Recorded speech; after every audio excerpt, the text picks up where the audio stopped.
morning. This is the Cowboy State Daily Morning Show with Jake. The new way Wyoming wakes up.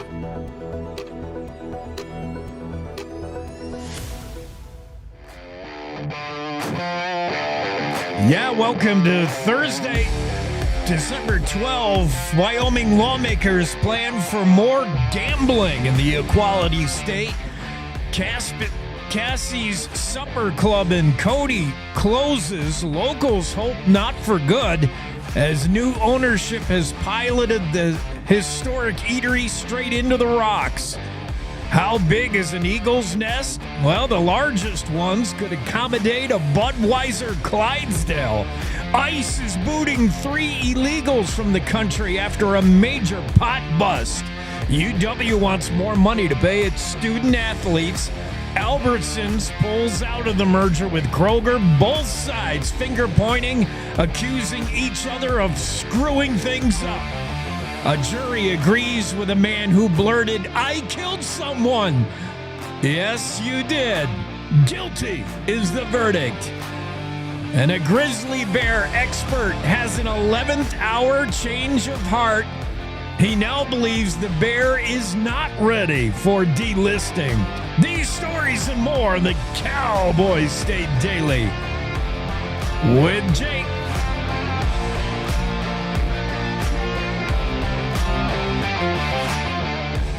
It's time to take a look at what's happening around Wyoming for Thursday, December 12th.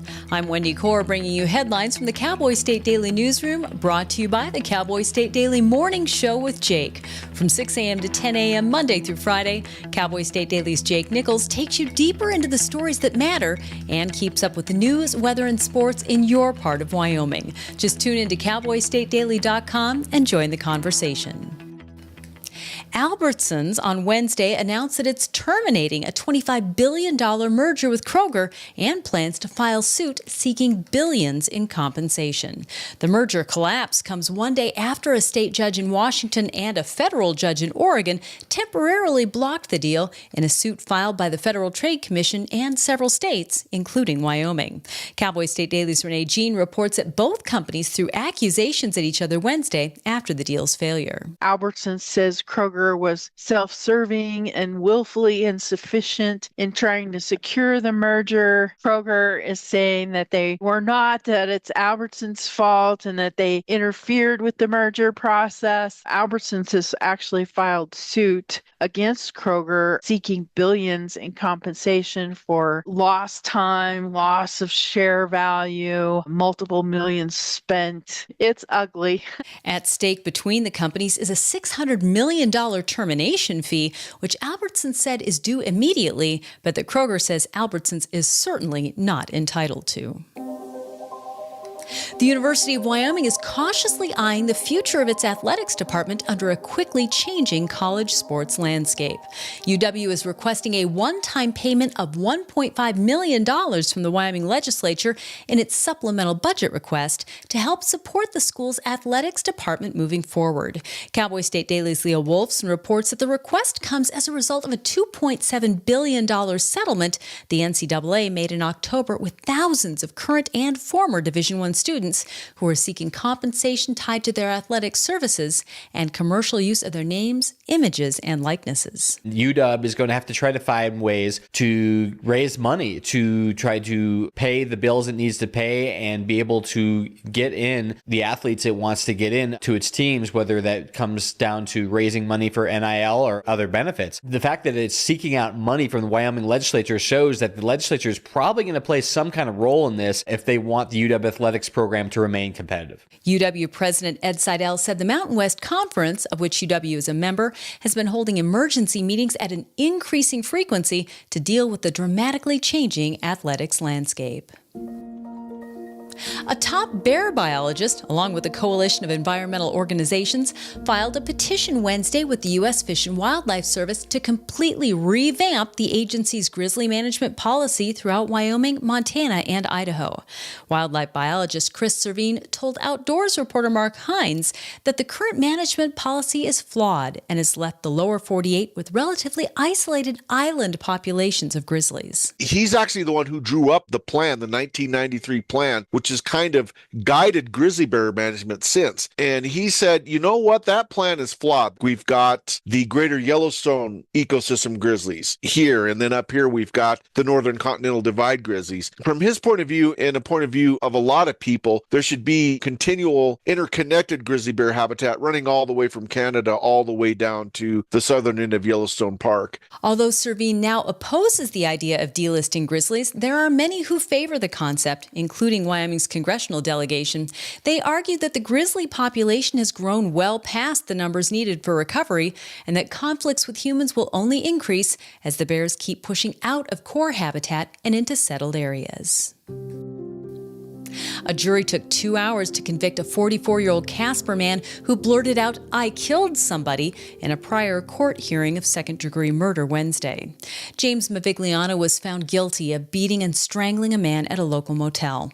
Cowboy State Daily's Dale Killingbeck was in court for the verdict. A 7-man and 5-woman jury in Natrona County District Court today spent 2 hours deliberating and came back with a second-degree murder verdict. He took the verdict standing up and appeared very calm as the clerk read the verdict in court. I was able to speak to the victim's brother, and he said that he believed that justice was served. Second-degree murder carries a potential 20 years to life in prison, while the possession of a controlled substance charge carries a penalty of up to 12 months in jail and a $1,000 fine. A Wyoming Bitcoin company will receive $4.1 million in the fallout of its 20-month lawsuit against a Chinese-owned cryptocurrency mine that was ordered shut down and sold in May. Cowboy State Daily's Leo Wolfson reports that a conglomerate of Chinese cryptocurrency companies in October had forced out Bison Bitcoin from participating in the crypto blockchain mine that was set up just over a mile away from F.E. Warren Air Force Base and across the street from a Microsoft facility in Cheyenne. At the end of the day, this kind of transcends those topics beyond cryptocurrency and really shows that the American government is going to be looking at facilities like the one that popped up in Cheyenne very closely in the future. At the same time, a lot of these American companies are going to be probably trying to find workarounds to be able to kind of still work with the international people that they want to, while also simultaneously not putting American security at risk. Sean Murphy, a representative of Bison Blockchain, said the settlement reaches beyond the cryptocurrency industry and speaks to the high-tension economic and national security relationship between America and China on topics of rare earth minerals, tariffs, and spying. And now let's take a look at today's weather with Cowboy State Daily meteorologist Don Day. It'll be a touch warmer across the state today, maybe a little less windy. We'll still have some windy areas, but today will be an improvement over Wednesday, where we saw the snow finally end in the northeast corner and temperatures beginning to rebound as Arctic air will be just to our east, but staying to the east for the next few days. The next little wrinkle will be a small weather system coming off the Pacific, moving across the western and southern parts of Wyoming as we get into late Thursday night and Friday. It's not much of a system, but it will produce some snow showers in Wyoming's western mountains and valleys, a few snow showers in Wyoming's southern mountains, and maybe a few along the I-80 corridor. We'll have a bit of a break in the weather Saturday, and then as we get into Sunday and Monday, that's when the next Pacific front will pay a visit. We'll have more on that tomorrow. You can get Don's full forecast on the Cowboy State Daily website. I'll be back in just 15 seconds with more news. Open enrollment is here. Discover a range of low-cost plans from Blue Cross Blue Shield of Wyoming. Shop now to find the best option for you. Online, in town, in touch. We're right around the corner. Blue Cross Blue Shield of Wyoming. What's your plan? There are concerns that the historical value of one of Cody's iconic restaurants might be worth less than the value of the land it's occupied for nearly a century. Cassie's Supper Club, most recently Cassie's Steakhouse, has been a Cody staple for nearly a century. It's now closed after a recent change in ownership, and Cowboy State Daily's Andrew Rossi reports that after the recent demolition of other historic structures in the community, some are concerned about the restaurant's future. Historic structures occupy prime real estate in a lot of places, not just in the United States, but around the world. Cassie's sits along Yellowstone Avenue, which is US Highway 14, which is the primary corridor, the east entrance of Yellowstone National Park. So a future owner of this historic restaurant might decide that the real estate is more valuable than the historic value. And the thing in Cody is there is no protection for historic structures. All you need is permission to demolish the structure. The restaurant was named after its owner, Cassie Waters, a colorful character who opened several businesses in Cody. Her entrepreneurship extended to at least one house of ill repute in downtown Cody, which might explain why she built her restaurant outside city limits and reputedly offered the same services there during its early years. Wyoming cities and towns could get more say about the gambling that happens in their communities if a bill advanced by the Joint Appropriations Committee Tuesday passes in the upcoming legislative session.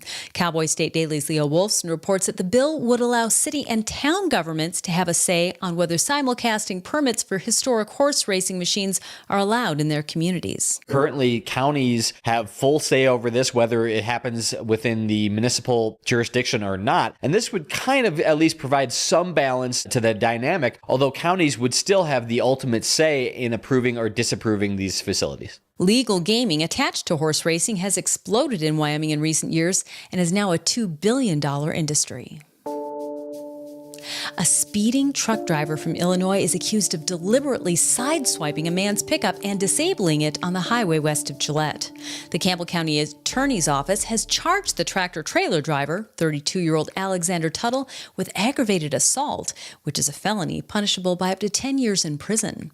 Cowboy State Daily's Claire McFarland reports that the victim and eyewitness statements, plus the evidence on scene, led investigators to implicate Tuttle as the person at fault. The witness characterized it like Tuttle was just trying to get around everyone and trying to go faster than everyone, and then rammed into the guy in the truck that was in the right lane and got wedged onto the sidewalk. And we also know, based on the trooper's report, that the debris indicated the initial impact happened in that right-hand lane. So whereas Tuttle is saying, no, he veered in the left-hand lane, smashed me, the trooper said, well, looking at the debris, it looks like the initial impact happened in the right-hand lane. Tuttle's case rose to Campbell County District Court on Monday.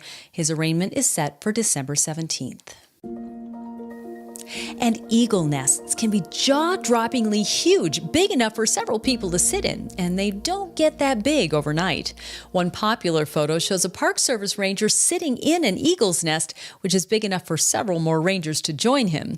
Cowboy State Daily's Mark Hines reports that such supersized nests are hardly unheard of. I talked to a couple of raptor experts here in Wyoming, and yes, eagle nests really do get that huge. They get 1,000 pounds, a ton. There was one that just recently finally blew over in Montana that was over 18 feet tall. So they get gigantic, but the reason is sometimes it takes generations of eagles to build those things. The one in Montana I mentioned that just blew over, they did some carbon dating. Some of the sticks in that were 400 years old. Although both common types of eagles in Wyoming build gigantic nests, the materials and locations they choose vary.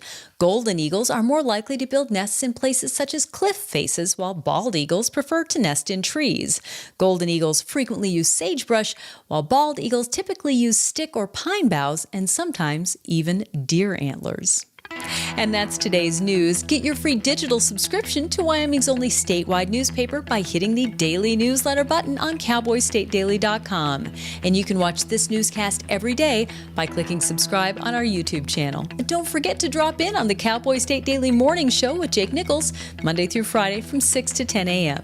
Thanks for tuning in. I'm Wendy Core for Cowboy State Daily.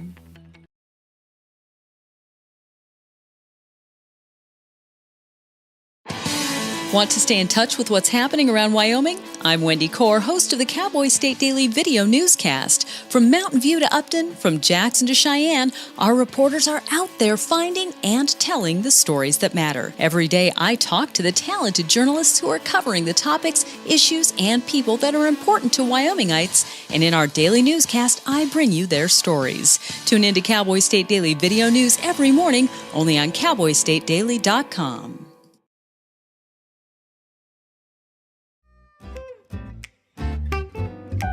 And this sunrise photo from Cokeville. Chris Corley took this shot when he said it was pretty much 0 degrees out. He said the weather station was showing 0.1 degrees. Chris, that's 0. That's no degrees. That's a lack of degree. Chris Corley, Cokeville shot, our sunrise photo of the day. Don Day's sunrise photo looks like this one here. Sunset, actually, in northeast Wyoming. You can see Devil's Tower way back there in the background. Elizabeth Jordan took this photo. Very nice. Nice shot, Elizabeth. And that leads us into the day weather forecast. Don Day calling for partly sunny and breezy conditions in Casper. Highs around 45. Be in the low 40s in Lander as well. Maybe some snow in the morning. In fact, we're seeing a little bit of something roll through Lander Riverton right now. We'll look at that in a moment on the map. Evanston, partly sunny in Rock Springs. You'll get to mid to upper 30s. Kemmer, 33, mostly cloudy today. Western Wyoming, Pinedale, cloudy, 34. Afton, mostly cloudy, 37 today. Dubois, mostly sunny, highs around 40. Could be some wind gusts in Dubois. Mostly cloudy in Jackson. You might see the sun in the afternoon every once in a while. 35 the high. Thermopolis, Cody, Grable, partly sunny to mostly cloudy with highs in the mid-40s. North Central Wyoming, Buffalo, Sheridan, Ranchester, mostly sunny to start with highs in the low to mid-40s, and then clouds start rolling in the afternoon. Northeast Wyoming, Gillette, Newcastle, Upton, mostly sunny skies with highs in the upper 30s, low 40s. Down on the plains, Torrington, mostly sunny, 47. Clouds on the increase in Douglas later today after a sunny start, 46 the high. 42 and sunny in Wright. Southeast Wyoming, Cheyenne, partly sunny. Highs 48, 45, mostly sunny in Laramie. South Central Wyoming, Rawlins, you'll be partly sunny, 41. Partly sunny, 45. In Saratoga, Wamsutter, sun, yes, but a little breezy with highs 36. Take a look at the weather map. I'll share that with you here. Looks like that. Currently 16 degrees up there in Grand Teton National Park, 25 degrees in Buffalo, 41 in Wheatland. That's the hot spot for the day right now, if that is correct. Wow. 33 in Glen Rock, you're 32 in Laramie, 24 in Thermopolis, about 11 degrees in Kemmer, 14 degrees in Alpine, Wyoming, where they make that Husky airplane. Sundance, you're 31. You can see on the weather map, Riverton, Shoshone, Lander, just seeing that system pass through there. And that's really the only disturbance of note that Don Day will talk further about. Your road conditions, not bad. Is some wind advisories down on Interstate 80, of course, in the southeast part of the state. Northeast, you're recovering from that snow event over the last couple of days. So you've got some slick roads, Gillette, Moorcroft, Upton, Sundance, Hewlett, anywhere around there, taking highways, a little bit slippery between Dubois and Moran, slick roads, and watch out for wildlife near Pinedale on Wyoming 352. That's if you're going from Pinedale, if you want to get to Cora, let's say, and Green River Lakes. Watch out. There's a ton of wildlife out there right now. I would expect that's mule deer and or antelope, but yeah, keep an eye out for wildlife there north of Pinedale. Not so much on 189, which is showing just slick spots with a little bit of light snowfall, but mostly 352 as you head north to Cora. Yeah, be careful of that wildlife. Let's get Greg Johnson into the Zoom room and get our day kicked off as we tee up the morning stories. That's our morning glory. Greg Johnson, what's happening, man? Hey, what's up, Jake? Well, I'm out of coffee, so it's a sad day in That's not good. Cowboy State Daily Studios. Yeah, I have definitely caffeine addiction, so I don't know how I timed it. I usually have an extra whole bag of Maybe it was the cat. whole beat. Is he jumpy lately? He is a little bit jacked up yesterday, definitely, and he will eat anything. We had a text from somebody who says when you kick the cat out in your which has become part of the morning segment. You and I talk, 6:20 every morning. And in about 5 minutes or less, the cat hears us talking, thinks that it's for him somehow, and he has to be active in that. And that's when I throw him out. And somebody texted and said, show the cat on the TV, show the cat on the webcam.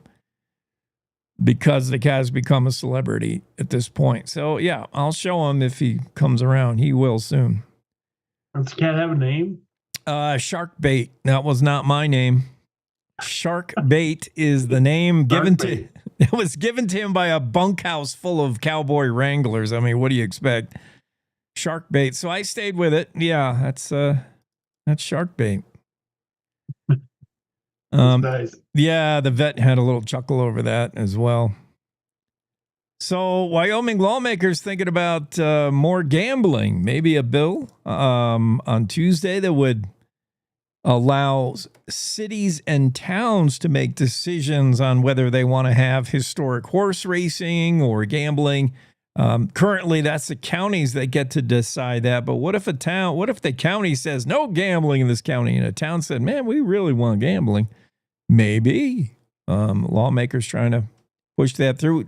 Greg, while we're on that subject, explain to me and our viewers historical horse racing.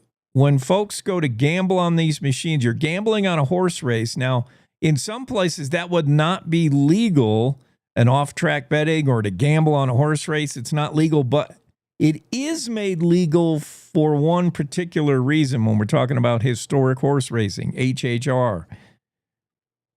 Yeah, well, historic horse racing, it's just that. You're betting on actual horse races that have already been run. But they're old. They're so old. There's nobody out there who like, oh, I remember that race, so I know how to bet.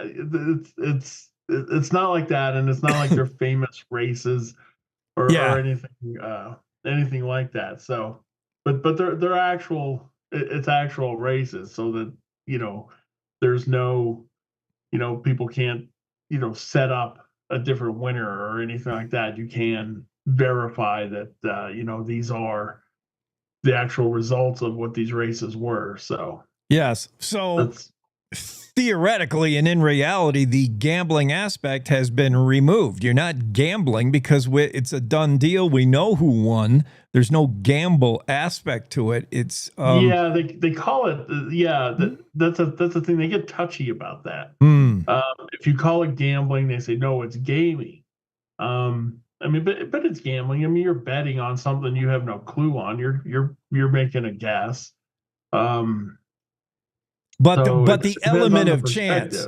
Yeah, I think if we were to ask Claire, the lawyer of the bunch of all of us, Cowboy State Daily, it's that element of chance when you go to turn that card over when the dealer turns the card over in Las Vegas. There's no one knows or no one should know what that card is, and it's that element of chance we're betting on. If chance is removed, it can't technically be called betting, I would imagine. Unless you were, I wonder if there's there's card counters, real card sharps that go to Vegas and they get accused of being able to count cards to remember how many cards have come up in a 4-deck game of blackjack. some geniuses, some rain men like that could potentially be in the horse race. Like, oh yeah, that's a 1972 Aqueduct Race 3. I remember who won that race. Like, really? Yeah, unlikely, because I mean, some of these races are. I mean, they'd be like, you know, who won in 1952 in the third race at Morningside Park in Gillette. Who's gonna, Yeah. or the equivalent of some small town horse race in Pennsylvania. Nobody here is gonna know that, and those towns they don't. So I mean, for the people playing, I mean they are gambling, they are betting, but because it's not like a truly random finish of chance type of thing, they don't call it gambling. And I would imagine they do not disclose what race, what year, where it was. They don't disclose any info. They probably just bill it as this, race number 12 for the day. Otherwise, you could get on the Googler, I imagine, maybe find out something. But I'm sure that, I don't know. I have never done it. So I don't know exactly how, how it's presented. Yeah. That way. So that's all part of, ways that Wyoming has creatively skirted gambling in some areas, including what's called gambling when you sit down to play a game of poker. We all know of instances where, there's a poker game. Is that illegal? Well, it depends on if the poker players know each other. If it's a friendly game and everybody knows everybody, and that's cool. But if it's, in the back room of a bar and everybody's in invite only, if you know the secret knock and you don't know each other, that's technically gambling. And there was Bill Gates when he said he played poker with some locals. He was in Kemmer visiting his TerraPower plant. And I suppose you could make a case saying, well, Bill Gates didn't know who those people were. That's illegal gambling, this poker game. So that also may be addressed by this new legislative session coming up. Yeah, that's more than a stretch. I mean, yeah, that's pulling taffy at that one. That's just, I mean, number one, you can't classify it as it's a friendly game because except for Bill Gates, everybody there knew each other. I mean, you're in Kemmer, everybody knows everybody anyway. Yeah. And so Bill Gates went by, and, it was close. Nobody except the people there were there. So you don't know if they actually played for money or not. I guess they probably, I would guess they did, but you don't know that for sure. So how can you, for sure use that as an example of it being an illegal game? Yeah. And just to clarify, the bill would clarify what constitutes social gaming in Wyoming as activities of two or more people. So just two people have to have a social relationship. If social gaming is if there's a bowl of potato chips out. That makes it social. If your wife put pretzels on the table, and it doesn't necessarily have to be the wife. The wife could be playing, and the husband could bring pretzels to the table. But yeah, that'll constitute social. Its Joint Appropriations Committee is looking at introducing this more clarification to what is gaming, what is gambling, and where it can be done and who can do it. So I'll be interested to see how that turns out. Leo Wolfson has that story. You ever been to Cassie's up there in Cody? I've been there. I have not, but I've read plenty on it in the stories we've done. Right, it's been in the news a lot. Yeah, I mean, Cassie Waters opened the joint like 90 years ago. Mel Singer owned it when I went. For a long, long time. And then when Mel Singer sold it to the Hoopers, that's when things got really hanky-jinky. The Hoopers have, I don't know if they've been the greatest custodians for the restaurant, but things changed. Hoopers sold a lot of the stuff that was in the restaurant, and they got into some altercation with the cops. Cowboy State Daily had that story. And it's not been it's been a rocky change of ownership for sure. Now we don't know who owns it. Technically, the Hoopers still listed as the owners, Randall and Courtney, but there's rumors that they've already left town. So I don't know. Andrew Rossi has the story, but people love this place. Yeah. Well, they turned it back over to the former owner. I guess that they stopped whatever payments or whatever, and she did sell the mortgage to it. So that's where it is. That's where it is now, and now it's just the sea. But she said that the new person with the mortgage wants to save it, but you can't make that commitment without knowing just what it's going to take and what you can do. And if the land's worth more, it's worth more. So people, if people want to save it, then they need to do something to do it. They can't just complain after the fact that it's gone.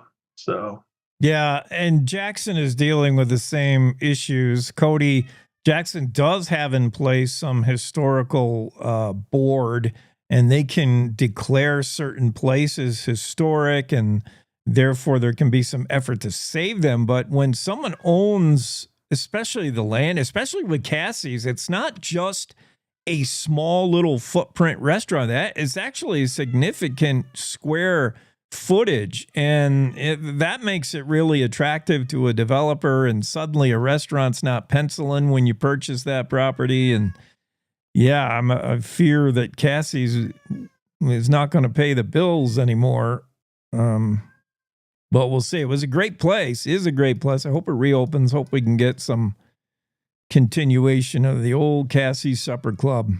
I was surprised. Yeah, totally. Yeah, there are a lot of those little spots around that you just don't want them to ever close. I mean, it's like Sveelers and Hudson. I mean, you can't imagine some of these places not being there. They're landmarks.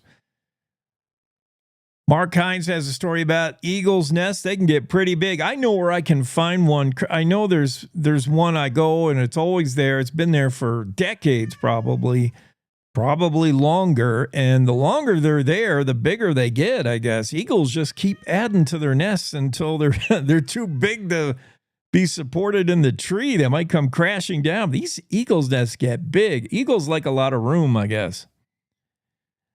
Yeah, well, and I guess they pass them down for generations. They spend a long time building those nests. Mark mentioned they did some carbon dating on one of these nests and found some of the sticks were like 400 years old.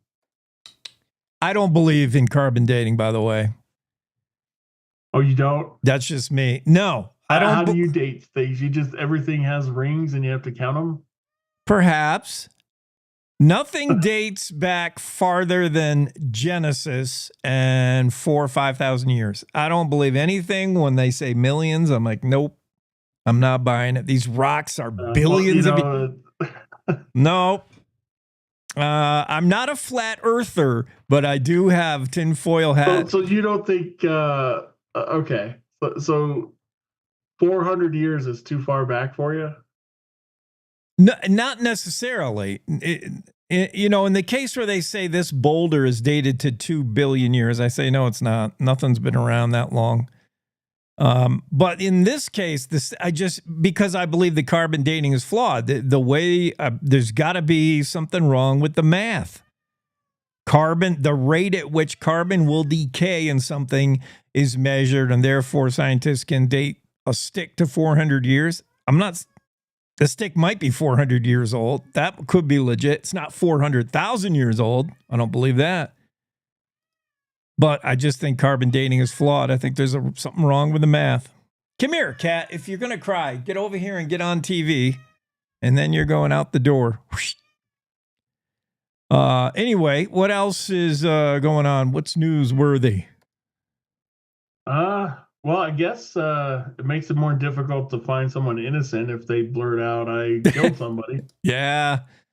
Although, the lawyer did try a pretty good thing. I mean, from the details we knew of the incident, there was some legitimacy to the argument that, once you engage with someone, if you felt like they were going to hit you, and that's what this guy Mavigliano was saying, like he made this move like he was going to hit me.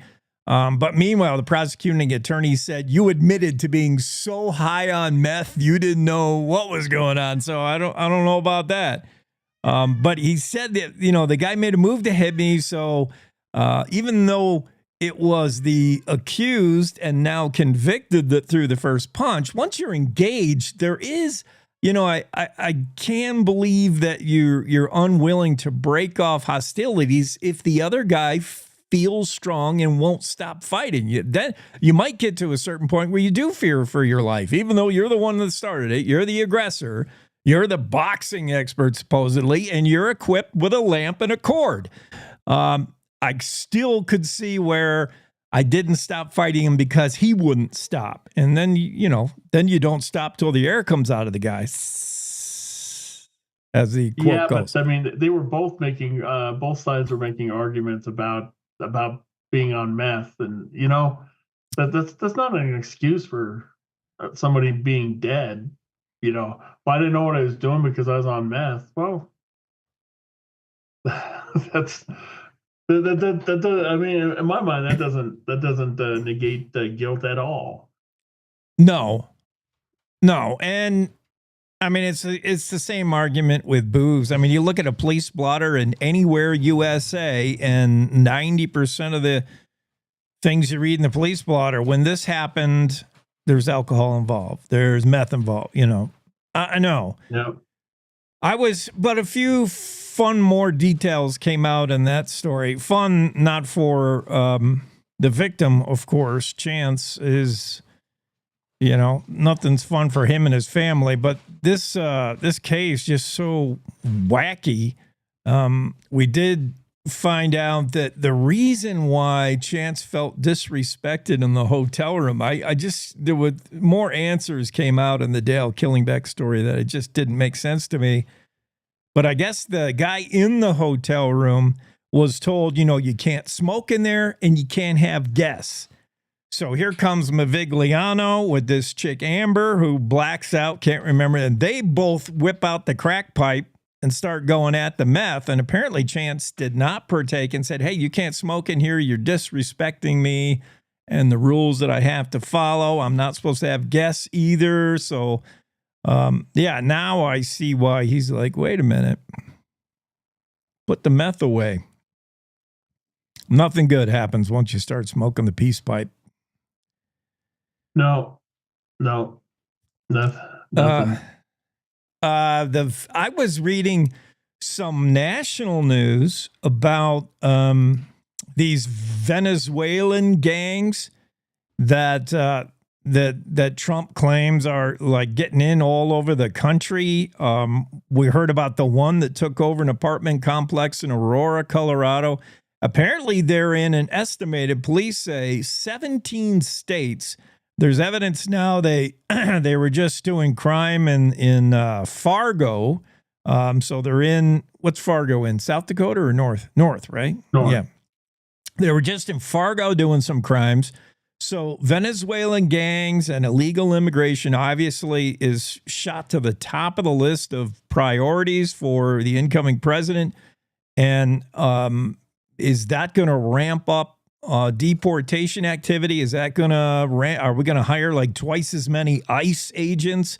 Perhaps, but already out ahead of the new administration is ICE activity. And we saw ICE wanted to hold some suspected illegal immigrants in Teton County, and we know what happened there. And now Claire McFarland has this story about feds are indeed kicking out 3 illegals, one from Guatemala, a couple others from Mexico. They were found with a lot of marijuana, 170 pounds worth of pot. That's a bag of pot. Dang. That's like a trash, one of those heavy duty trash bag full of pot. But they pulled this guy over. And of course, the two areas we're talking about, Rock Springs and Gillette. Don't want to harp on those two towns. Well, but I mean, the Rock Springs, especially. I mean, it's right there at the border. yeah, All the. I'm sure it was all going to the supply Utah. I'm just making an assumption there. Yeah, it's gonna be, and you know what? It was interesting. It's not Venezuelans, but I just saw something yesterday about a big operation where I guess all these Mexican cartels are stealing trucks in Denver and driving them down to Mexico. Yeah, I mean, the organized element is scary, and that has to be dealt with. I mean, I think we all understand there's a huge difference between organized drug cartel activity made easier in the U.S. because we have a porous border. I mean, that is one thing. But then there's also, people that are here technically illegally, but they might be the sister of a guy who is here legally from Mexico, and she's just working this hotel job cleaning your room, and no one else, no white dude will do it. And there's lots of shades of gray to the whole illegal immigrant thing. But, if you don't do it right, you disrespect those who did. And that's what it comes down to. You don't have to be a gun-toting. We got rules in place. Yeah. Until they change the rules, you got to follow them. I mean, it's the same as if we're going to go into some other country, they've got rules. Yeah. They're not going to just waive them because you want to go over there. So it's a problem when you don't enforce the rules. And if you don't like the rules, then you got to do something to change them. You can't just decide, well, I don't follow these rules because I don't like them. I was surprised to see the Mark Hines story concerning Chris Servine. Chris Servine has forgotten more about grizzly bears than you and I will ever know. He helped draft the original plans in 1993. He helped reintroduce the grizzly bear. He knows a lot about the grizzly. Originally, he thought these islands of population were the way to go. Have a island of grizzly bear population in the Yellowstone region, maybe another island here. Now he's basically saying what the environmental and conservation groups have been saying is the grizzly needs to be able to move freely through a larger region, the greater Yellowstone ecosystem, in order to maintain a healthy genetics. And that's where he's come around. He's done a complete 180, and he's now helping draft a new petition to the Fish and Wildlife Service. I don't know what kind of timeline we're on. I mean, this petition to Fish and Wildlife, and then Fish and Wildlife with a January 20th deadline to decide whether to delist or not the grizzly. It needs to move pretty fast here. Yeah, it usually does. It won't happen. The government doesn't move that fast. It depends on whether they could consider it an emergency, and it goes against, I think, what their own studies are saying. So, but it's an interesting idea. He calls them these meta populations of grizzlies, and I'm not a grizzly expert, but I don't know that anybody's stopping them from mingling. They're just not going that far. So unless you intervene to make that happen, I don't know what you do. Is it just leave them alone until they do it? Yeah. Well, I think man-made infrastructure prevents the commingling, the complete moving around that they want. Although we just saw that grizzly bear walk 5,000 miles all over the joint. So apparently it can be done. Right. She was. It's possible. We saw, what's her name? Gladys? What the heck was the name of that? Nobody asked the grizzlies. Maybe they don't want to mingle. Maybe the ones in Montana are like, screw those southern grizzlies down there. We're not mingling them. Tell them the cubs, stay away from them. They're bad grizzlies. We We just found out that it is possible because the radio-collared Ethel walked all over Montana and Idaho looking for a boyfriend. Couldn't find any useful boar bears. UW. Yeah, I mean, it's the debate. It just maybe this is too simple, but it just kind of comes down to who decides how many bears is enough. Yeah. Yeah, we need a real number. We can't chase some esoteric, perfect, idyllic situation. We need actual numbers. And it's kind of similar. I mean, I don't want to get off topic. It's kind of similar of what's the max carrying capacity of a certain town. I've said this for a long time regarding Jackson. We can't have one more person here, when they want to build house. Until you identify a max number, you need numbers to verify. You can't just say, well, the quality of life starts to go down, or and then with the bears, you can't just say, well, their genetics are. You just give me a number. And what is the number we know bears to be at? How many are there? 4,000, 2,000? When we hit that number, boom, they come off the list. Done. Yeah, I don't know. Math works. Math is harder to mess around with, fudge around with, although math can be fudged as well. The math at UW is getting a little tricky with how much money they need to pay their student athletes. This names, image, and likeness money has opened a can of worms, man. We're just seeing the very beginning of a new college landscape that is very hard to navigate. UW AD Tom Berman told the Joint Appropriations Committee we need $1.5 million. I promise it's only this one time. Yeah, we'll see. It's going to be hard to continue to have sports in small to mid-sized colleges. It's going to be very difficult. We're just seeing the very beginning now as UW has gone to lawmakers. Laramie went to Cheyenne with the hat in hand, and a big ask, $1.5 million.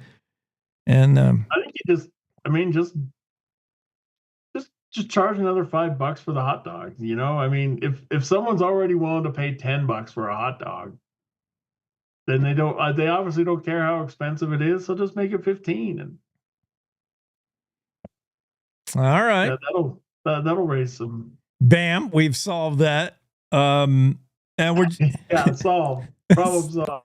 Solved, and we're just going to raise the price of cereal and Pop-Tarts in order to make this merger happen, I guess. Albertsons, one day after finding out that at least 2 judges say this merger is probably going to be a monopoly, we don't like it. Albertsons sees the writing on the wall and says, all right, we're pulling the plug on this whole deal. And while doing so, have accused Kroger of a bunch of stuff, self-serving, willfully insufficient.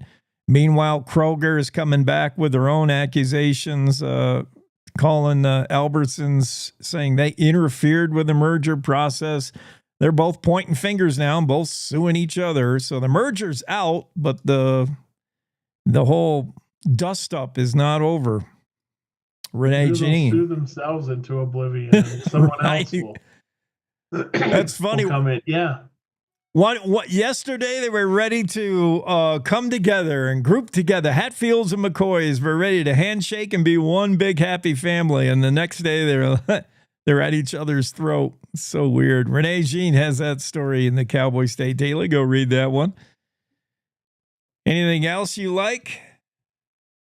I was reminded yesterday. I don't know why I was reminded of it, but I got to thinking that you remember that was probably about maybe 30 years ago or so now when that huge dust up in Russia where they were building a new U.S. embassy, but there were so many bugs and everything put into it that they finally had to just tear it down, and they didn't actually we never actually used it as an embassy because they put so many bugs and so much spy stuff. Yeah, you're not into this structure that we just couldn't use it. You're not talking about, the place was filled with cockroaches. You're saying the embassy was electronic surveillance built into the walls. Would you built expect everywhere? Would you expect anything less of the Russians? Here, we built you a nice new embassy. Move in. And meanwhile, like, that potted plant looks kind of funny. Is that a microphone or a leaf? So blatant, you know, Right. Yeah. Yeah. The clock on the wall had a camera lens. A microphone. Right. I mean, right. Well, I don't know why, but I was just reminded of that, and there. Yeah. I don't know why you were reminded of, but it reminds me of just, I think in general, the Russians are really bad at covering things up, their intent. I think they're just not good at like the embassy thing. Here's your new embassy. It's all full of bugs and spy stuff, and they think no one will notice. And then how many times do we read in the news when a political whistleblower falls out of a window in Russia? I mean, I don't know what's wrong with the windows in Russia, but they must really be sucky. Like, are you constantly cleaning your windows and then you fall through? I mean, every month. They have a lot of, someone falls out of a they window. Got a problem with people falling. Yeah, whoops. It's terrible when that happens, that's. Yeah. It's like you can guarantee it. If somebody had something to say about the regime that's currently in power, guarantee that guy's going to fall off a roof in the coming week. And Russia, it's like the most normal thing. They just keep carrying on. They're trying to sell you an embassy full of microphones, and they expect everybody to believe that everybody's really careless when they're cleaning their windows. Whoops. Meanwhile, this guy didn't even live on the 14th floor. He had an apartment on the first floor, but he fell out of the 14th floor windows somehow. You got off on the wrong floor. Could be. There's trucker road rage. A little bit of that. Yeah, that people read that. I mean, that was a popular story yesterday. Yeah. People were reading that, and because apparently, there were witnesses who stuck around and saw what happened, and apparently this trucker, according to the witnesses, did deliberately clip this pickup and drive this person off the road. Clara McFarland has a story. Illinois truck driver accused of deliberately sideswiping a man's pickup, and that was the key to law enforcement when they were trying to get witnesses. It's very difficult to get an eyewitness to a traffic accident. People move on, drive on. They got places to be. Even later, when you solicit information on like Facebook, that anybody see this incident at such and such corner, nobody wants to get involved. But with truckers, I think we all have experienced some kind of something with a trucker, and you wonder, are they intentionally doing this to me? Like, what's wrong with this guy? Or whoever's driving the truck. And Alexander Tuttle is the truck driver. Aggravated assault felony, by the way, punishable up to 10 years in prison. And because people actually stopped, hung out with the pickup truck driver that was knocked off the road and said, when the cops get here, we're going to tell them what we saw. Man, this happened in... Yeah, I could never be a truck driver because I get mad too easily at other drivers. Yeah. Yeah. In fact, I once, years ago, wrote a column making the case for why I should be the only person allowed to drive. How'd that go over? It went over pretty well. It was weird. It was in Alamosa, Colorado, and they have this street that they have a college there. Now they call it a university, but it was Adams State College when I was there. And the street divides the campus. And it's one of the main streets through town. And so there's always students are crossing this street. And instead of, using lights and stuff, they just wander across the street all the time. So I was calling them the street crossing zombies. You gotta stop for all these people just wandering across the street all the time. So I'm making this argument that, I should be the only one allowed to drive, complaining about the street crossing zombies. And I suggest that they'll stop being the street crossing zombies if we just peg a few of them. Whoa! All I right. probably wouldn't write that today, but back then, and so that came out, and the day that it came out, somebody sent me flowers saying, "I've thought that all the time, and I'm so glad somebody said it." And someone else called and demanded I get fired. Yeah. So yeah, but sometimes my opinion has not changed. I still sometimes think that I should be the only one allowed to drive. Well, I think, you know, if you expect to get representation, legal representation from Cassie Craven of Cowboy State Daily, she would want you to scrub that story clean off the internet, because that will show intent. Yeah, that's probably not good. You'd like to think truck drivers are not prone to road rage, for one, because that, you know, this is a professional job. The same way you'd like to think judges are not the kind of people that are quick to, you know, quick to judge, quick to react to certain things. You like to think that your average law enforcement, your cop and your sheriff's deputy is not a gun nut who just loves, you know, shooting stuff. Certainly, truckers should not be given to road rage very easily, because that's your office. You're out there 10 hours a day, 12 hours a day. Yeah, and let's face it. I mean, it's the other people who get mad at trucks. They're probably the ones who are doing wrong stuff. Not the truckers. I'll usually side with the pro. Yeah. The guys that put in the windshield time, for the most part, they always used to be the best drivers on the road. I mean, that's what they do. But, you know, anymore lately, some of the truck driving hires are questionable. Their training might be questionable. And in this case, maybe Alexander Tuttle should not be driving a big rig. We'll see. Claire McFarland has that story. It happened right outside of Gillette, just west of Gillette. All right, Zoom's going to time us out, so let's get started with our day. All right.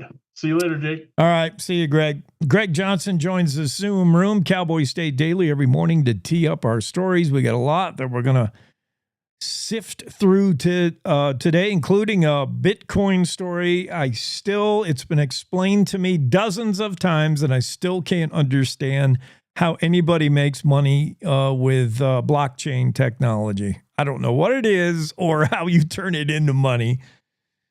I'm still trying to learn how to turn this gig into money. My OnlyFans account is on the way. I just need some cosmetic surgery and some other stuff because, you know, you got to be... Doesn't matter to be funny or whatever, you're informative. You got to be good looking to be on the OnlyFans. So I'm working on that. This Casper man pleads not guilty to shooting a bow and arrow at his ex. I'm not buying that, and I'll tell you why. 47-year-old says he is not guilty. Bow and arrow is fired through the window of his ex's new boyfriend, and we're to believe it wasn't him. Cassie's restaurant, we talked about. Eagles' nests are gigantic and old. UW, the college, is looking for more money to deal with this NIL money. You know, boy, I don't know how college sports are going to survive this new landscape, which includes paying players to play in college, which includes paying people who already graduated. That part of the reason UW is asking for more money for the handout from state lawmakers is they're finding out they have to go back and retroactively pay, theoretically, a quarterback from 10 years ago who never got paid to play, even though 10 years ago you weren't allowed to pay anybody in college. In fact, you could be in serious trouble if they found out you were paying somebody to play college sports. Now we pay people to play college sports, so anybody who ever played college sports, we got to go back and pay. And UW, I mean, they just don't have that kind of bank account. It's crazy. They also got to pay players 2 years after they graduate should they encounter medical expenses. If they twisted their ankle when they were a senior and require care 2 years later for this ongoing ankle injury, the college has to pay for that. It's not sustainable. Anyway, I'm getting off on my college sports horse here. Let's get to the top of the hour news with Wendy Core. It's time to take a look at what's happening around Wyoming for Thursday, December 12th. From the Cowboy State Daily Newsroom, I'm Wendy Core. Albertsons on Wednesday announced that it's terminating a $25 billion merger with Kroger and plans to file suit seeking billions in compensation. The merger collapse comes one day after a state judge in Washington and a federal judge in Oregon temporarily blocked the deal in a suit filed by the Federal Trade Commission and several states, including Wyoming. Cowboy State Daily's Renee Jean reports that both companies threw accusations at each other Wednesday after the deal's failure. Albertsons says Kroger was self-serving and willfully insufficient in trying to secure the merger. Kroger is saying that they were not, that it's Albertsons' fault and that they interfered with the merger process. At stake between the companies is a $600 million termination fee, which Albertsons said is due immediately, but that Kroger says Albertsons is certainly not entitled to. The University of Wyoming is cautiously eyeing the future of its athletics department under a quickly changing college sports landscape. UW is requesting a one-time payment of $1.5 million from the Wyoming legislature in its supplemental budget request to help support the school's athletics department moving forward. Cowboy State Daily's Leah Wolfson reports that the request comes as a result of a $2.7 billion settlement the NCAA made in October with thousands of current and former Division I students who are seeking compensation tied to their athletics services and commercial use of their names, images, and likenesses. The fact that it's seeking out money from the Wyoming legislature shows that the legislature is probably going to play some kind of role in this if they want the UW athletics program to remain competitive. UW President Ed Seidel said the Mountain West Conference, of which UW is a member, has been holding emergency meetings at an increasing frequency to deal with the dramatically changing athletics landscape. A top bear biologist, along with a coalition of environmental organizations, filed a petition Wednesday with the U.S. Fish and Wildlife Service to completely revamp the agency's grizzly management policy throughout Wyoming, Montana, and Idaho. Wildlife biologist Chris Servine told Outdoors reporter Mark Hines that the current management policy is flawed and has left the lower 48 with relatively isolated island populations of grizzlies. He's actually the one who drew up the plan, the 1993 plan, which has kind of guided grizzly bear management since. And he said, you know what, that plan is flawed. From his point of view and a point of view of a lot of people, there should be continual interconnected grizzly bear habitat running all the way from Canada all the way down to the southern end of Yellowstone Park. Although Servine now opposes the idea of delisting grizzlies, there are many who favor the concept, including Wyoming's congressional delegation. They argue that the grizzly population has grown well past the numbers needed for recovery and that conflicts with humans will only increase as the bears keep pushing out of core habitat and into settled areas. I'll be back with more news right after this. Are you fabulous and 55? Are you ready to use your valuable time and talent to give back? Join Serve Wyoming through the AmeriCorps Seniors Retired and Senior Volunteer Program, or RSVP, and make a positive impact on your community. With a lifetime of skills and experiences, you're exactly what your community needs. Whether you're itching to lend a hand or your organization could use some extra support, we've got you covered. Call Sarah Roberts at Serve Wyoming at 307-234-3428 or RSVP at servewyoming.org. There are concerns that the historical value of one of Cody's iconic restaurants might be worth less than the value of the land it's occupied for nearly a century.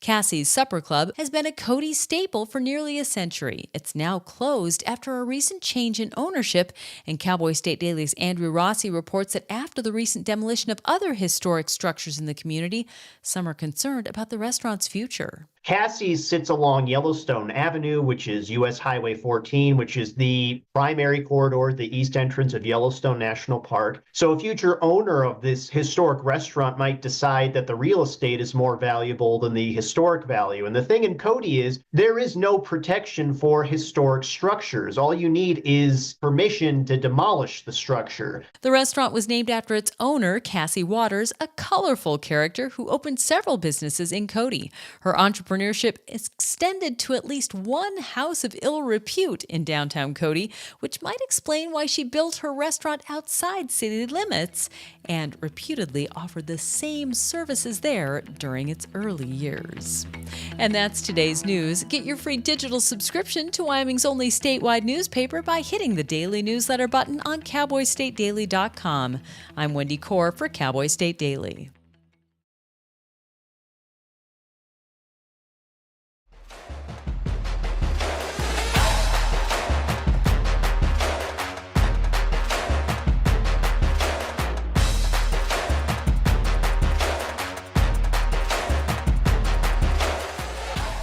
Yes, dive right into our top story of the day, and that's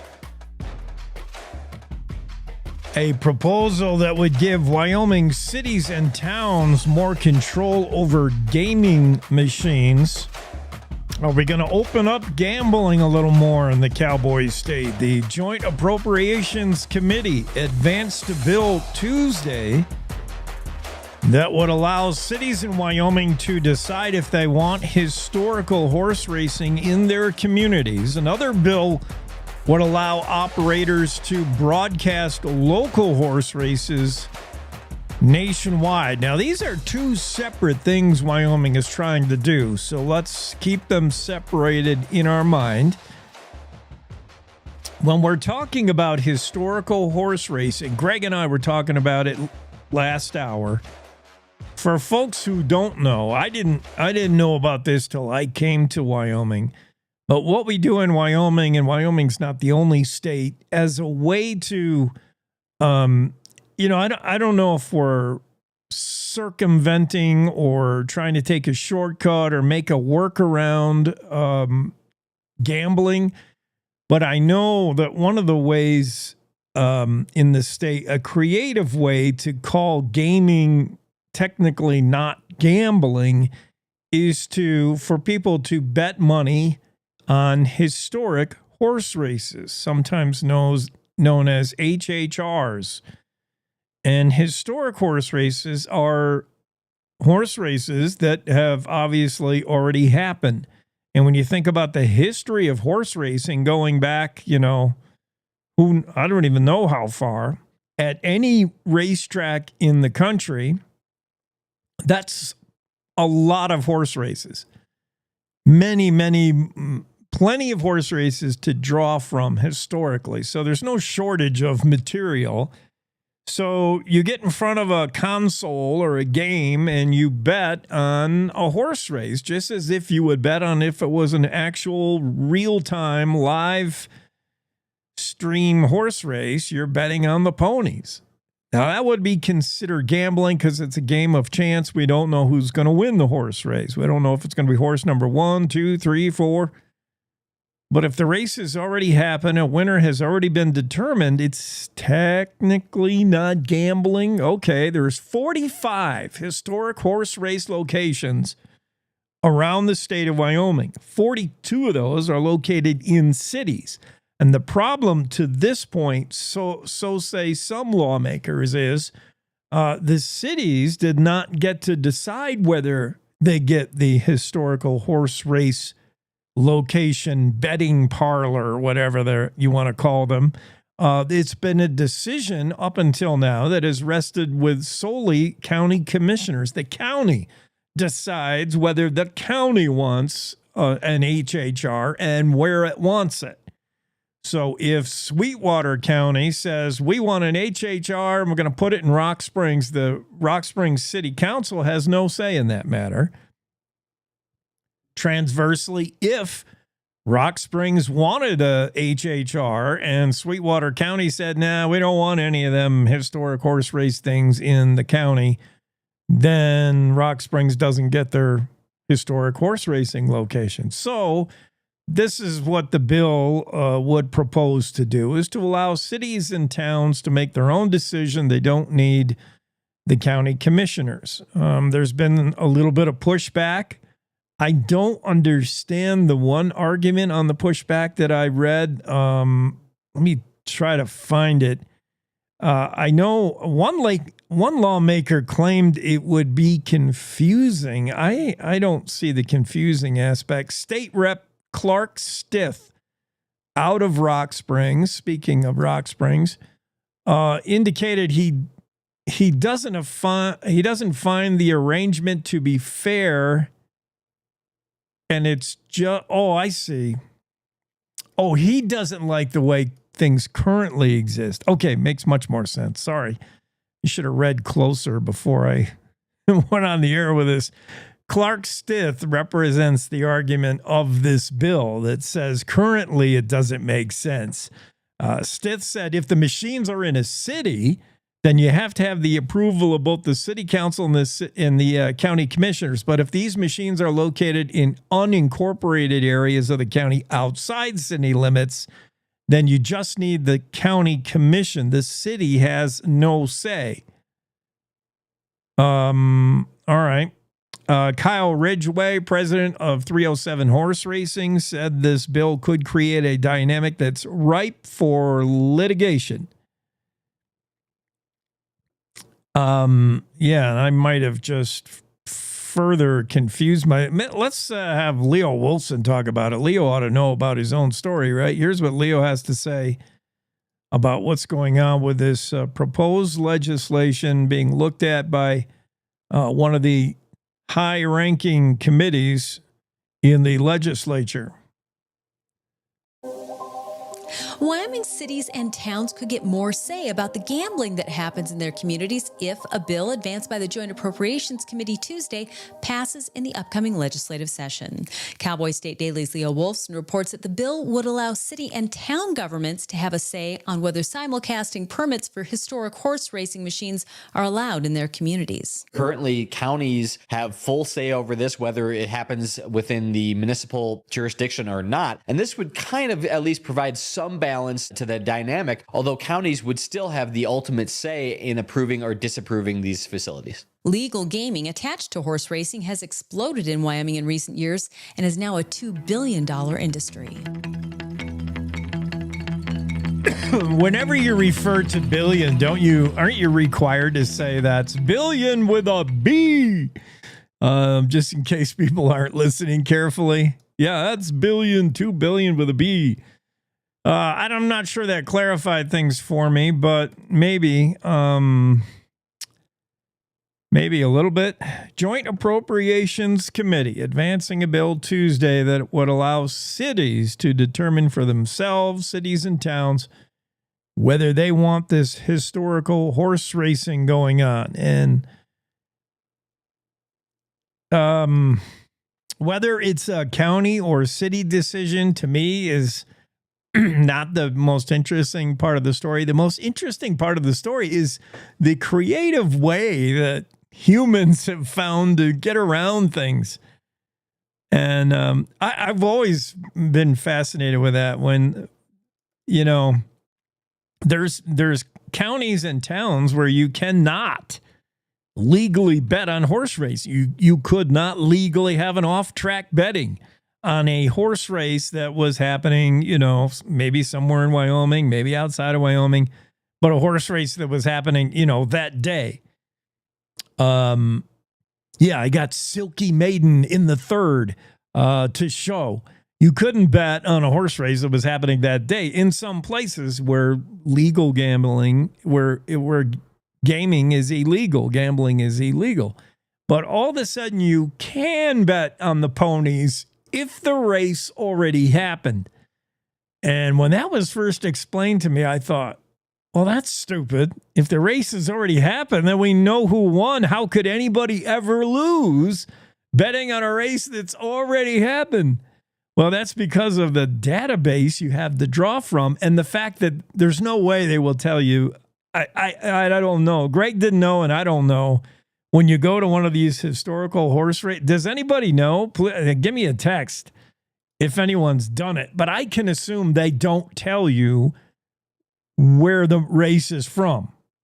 307-999-TALK, 307-999-TALK. You can call or text if you know any info on this. But I believe at an HHR, Historical Horse Racing module, when you sit down to bet on the race, you're not told where that race happened, when it happened, I'm sure it's presented as just some generic race. Here's your next race. I don't know. Or maybe it's given a fake name or something.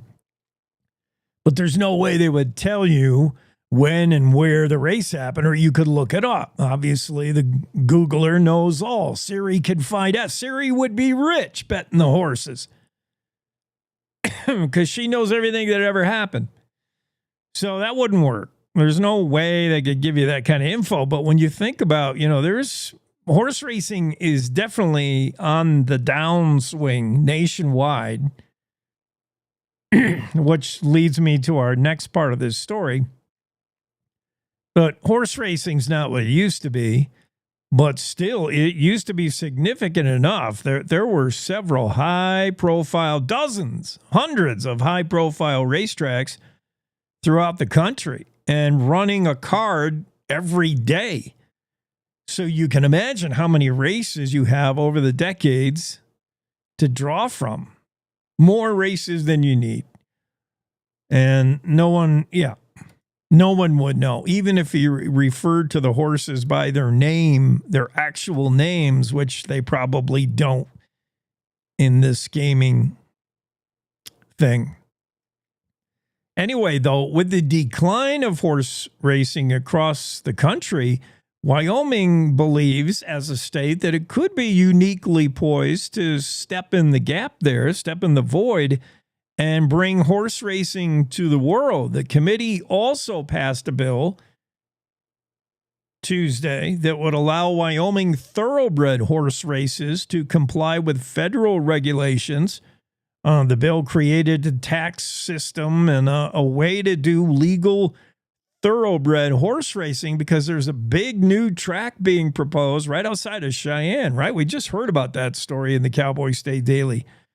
In a year or two, there's going to be a big thoroughbred racetrack, the state's first and only mile-long racetrack.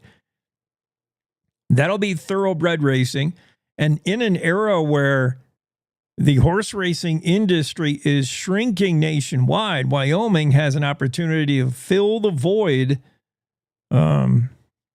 according to this story. So that was another part of the legislation proposed by the Joint Appropriations Committee on Tuesday. And then one other bill was rejected by the committee, would have clarified what constitutes social gambling in Wyoming. It would have increased the minimum age for online sports wagering from 18 to 21.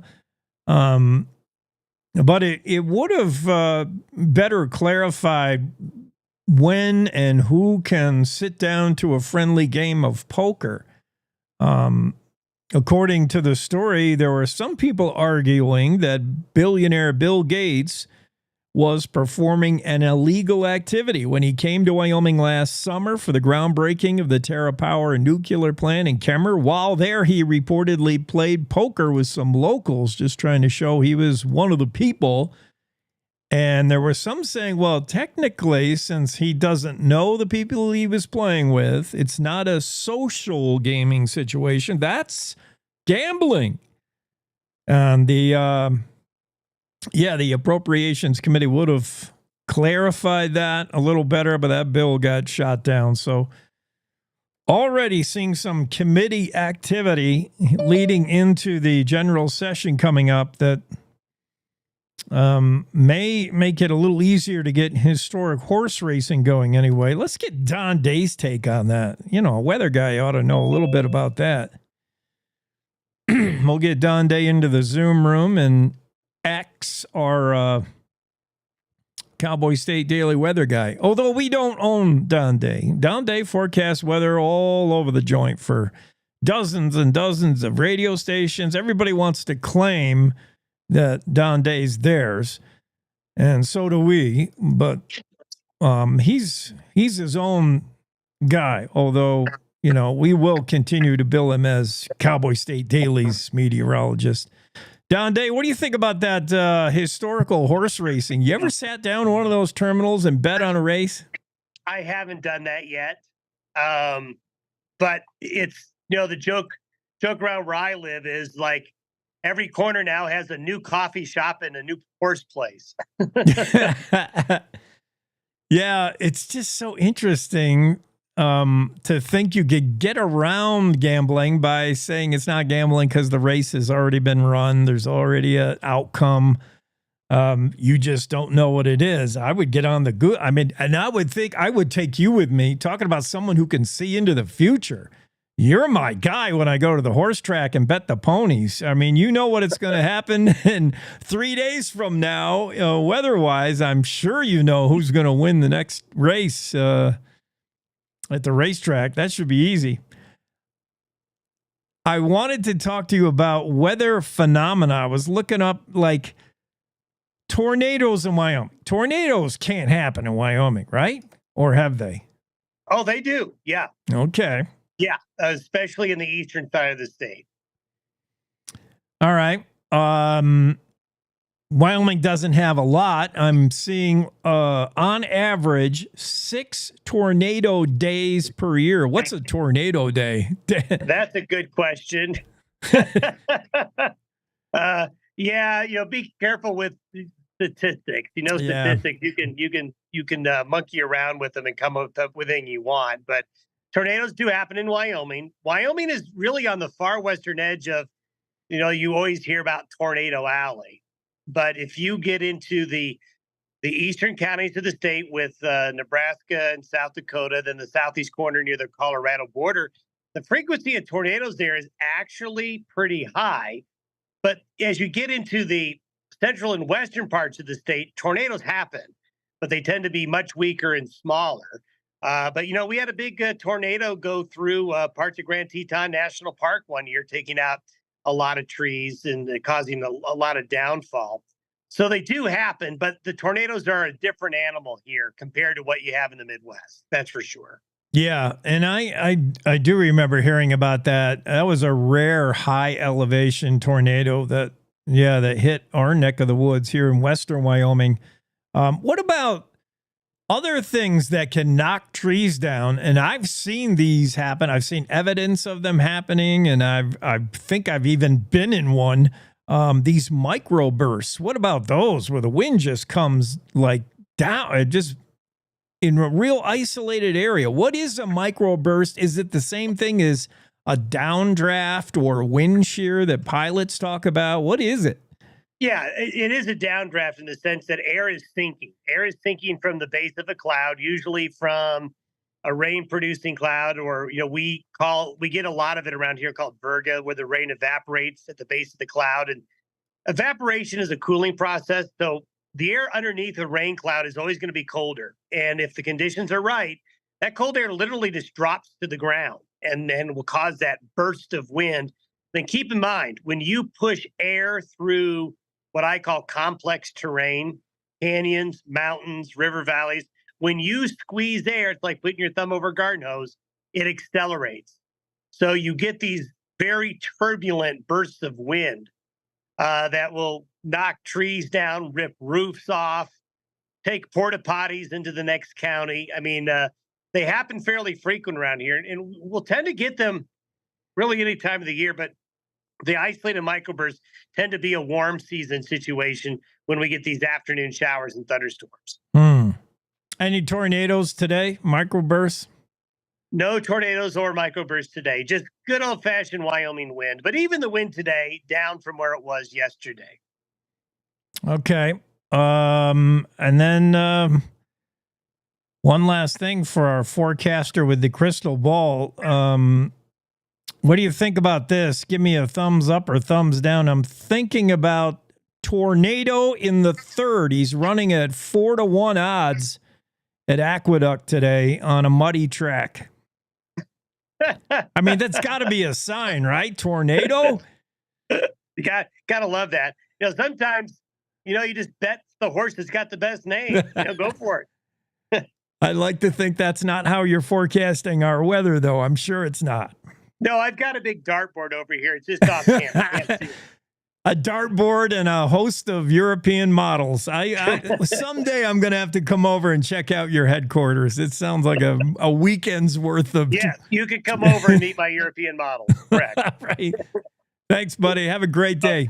You too.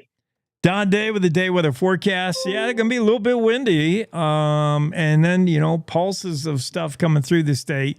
I think you're kind of done up there in the Black Hills, the northeast part of the state, with the snow you got. And we don't see, as Don said, nothing like super organized. That big dump, that big definable winter blizzard, that big snowstorm. We just see these, what I'll call aggravating pulses of, wind bringing that pellet snow that I hate that hits you in the side of the face. Just annoying. I mean, I want it to be either, sunny and 25 degrees works for me. Sunny and 25 feels really nice. But windy and 35 with that snow pellet stuff, it might as well just snow. If that's what it's going to be, then just dump. But yeah, we're going to get like this ill-defined kind of like snow, especially in the mountains where it's a good place to put our snow, I guess. Up there where the ski resorts are. That's not a bad idea. Jackie Dorothy is going to be joining us later this hour. We're going to tee up our next story here in just a moment. I need a break to get it ready, and we'll be back right after this. Thanks for spending.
Jake continues. Yes, it does. 7:29 on this Thursday. It's 12/12/24. If you add the day and the month, you get the year. I don't know if that means anything significantly. Some people are, always fascinated by the number aspect. You numerologists, you probably take great delight in the fact that today's 12/12/24. Just thought I'd point that out. President Joe Biden has pardoned a whole mess more people or commuted sentences of whole mess of more people. Speculation, does he preemptively pardon Liz Cheney? Still waiting to see, but President Joe Biden has commuted sentences of roughly 1,500 people who were released from prison and placed on home confinement during coronavirus. Remember back when COVID hit, we were all told to stay home, couldn't go anywhere. Meanwhile, we were letting everybody out of prison because of the fear that, COVID would get into prison. I think 1 in 5 inmates in prisons contracted COVID, which was higher than the nationwide average. Anyway, during the pandemic, lots of nonviolent criminals were allowed to finish their sentence at home. Boy, that must be nice. That's like the lenient parents. Go to your room. And your room's tricked out with Xbox and your phone. The room is where you want to be anyway. Or, go, here's your punishment. You're grounded for a week. And meanwhile, the next day, you're allowed to go to your friend, your sentence that you were serving in jail or prison during pandemic, you were allowed to go home and serve the rest of it at home. Must be nice. Now, Joe Biden said, you know what? Even those of you who left prison, went home to finish your sentence, and you're not done with it yet, I'm going to let you off the hook too. 1,500 people who have served at least a year at home, largely due to the coronavirus, are now having their sentences commuted. 39 Americans convicted of nonviolent crimes have also had their sentence pardoned.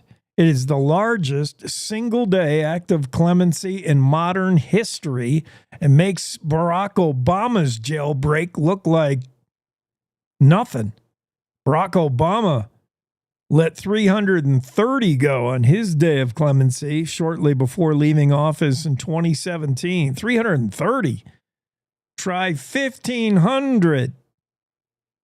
Plus 39 Americans plus Hunter. Hunter equals how many? Hunter Biden. Yeah. The quote from President Biden, by the way, was, America was built on the promise of possibility and second chances. I'm not sure where he's pulling that out of. America was built on second chances.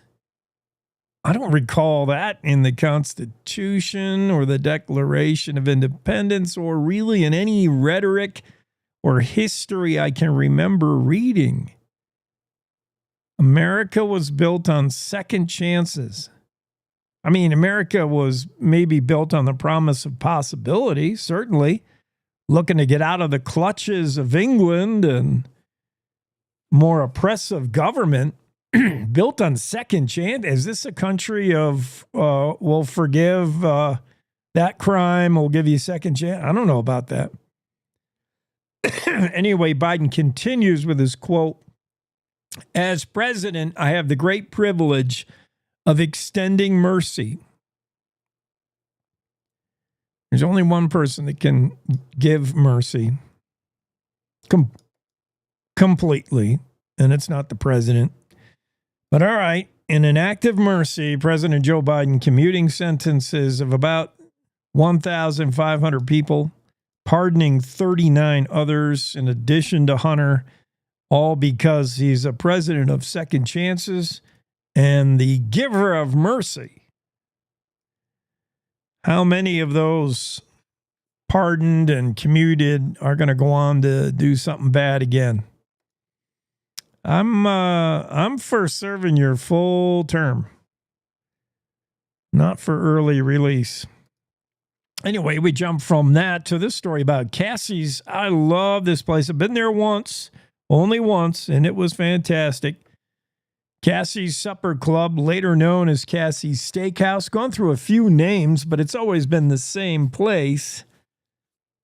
Cassie's iconic restaurant opened by Cassie Waters 91 years ago, 93? How many years ago? 91 years ago. It was opened in 1933. some history to that place. It's a great old steakhouse, beloved by Cody residents, beloved by Hollywood celebrities. You know who's been there? A lot of fancy people have been to Cassie's Supper Club. Back in the day, back in the 30s and 40s, you might want to have a bag over your head when you went into the one aspect of the supper club. Cassie ran House of Ill Repute reportedly across town, and every once in a while she had a little something going on in the supper club as well, allegedly, back in the day, 1930s and 40s. But the celebrities that have visited Cassie's Supper Club include the Fonz. Henry Winkler was there. Kiefer Sutherland, actor. Aerosmith Steven Tyler has been there. Famous guests include George and Barbara Bush. Cassie's popular venue for dancing, live music, along with the dinner, hence the supper club. It had the cool bar attached. And then Cassie Waters obviously is long gone, but she sold the place. Mel Singer owned and operated Cassie's for 28 years until she sold it to Randall and Courtney Hooper. They immediately reopened it as Cassie's Steakhouse in 2022. They reportedly sold a lot of the artifacts inside in order to fund the restaurant, and then now they have closed it. Now, there's been ownership, troubled waters in the new ownership, let's say. During the Hooper's ownership, which I supposedly is over now, supposedly they no longer own it. They sold it back to Mel Singer. Mel Singer, in turn, has sold it to an unnamed, unidentified person.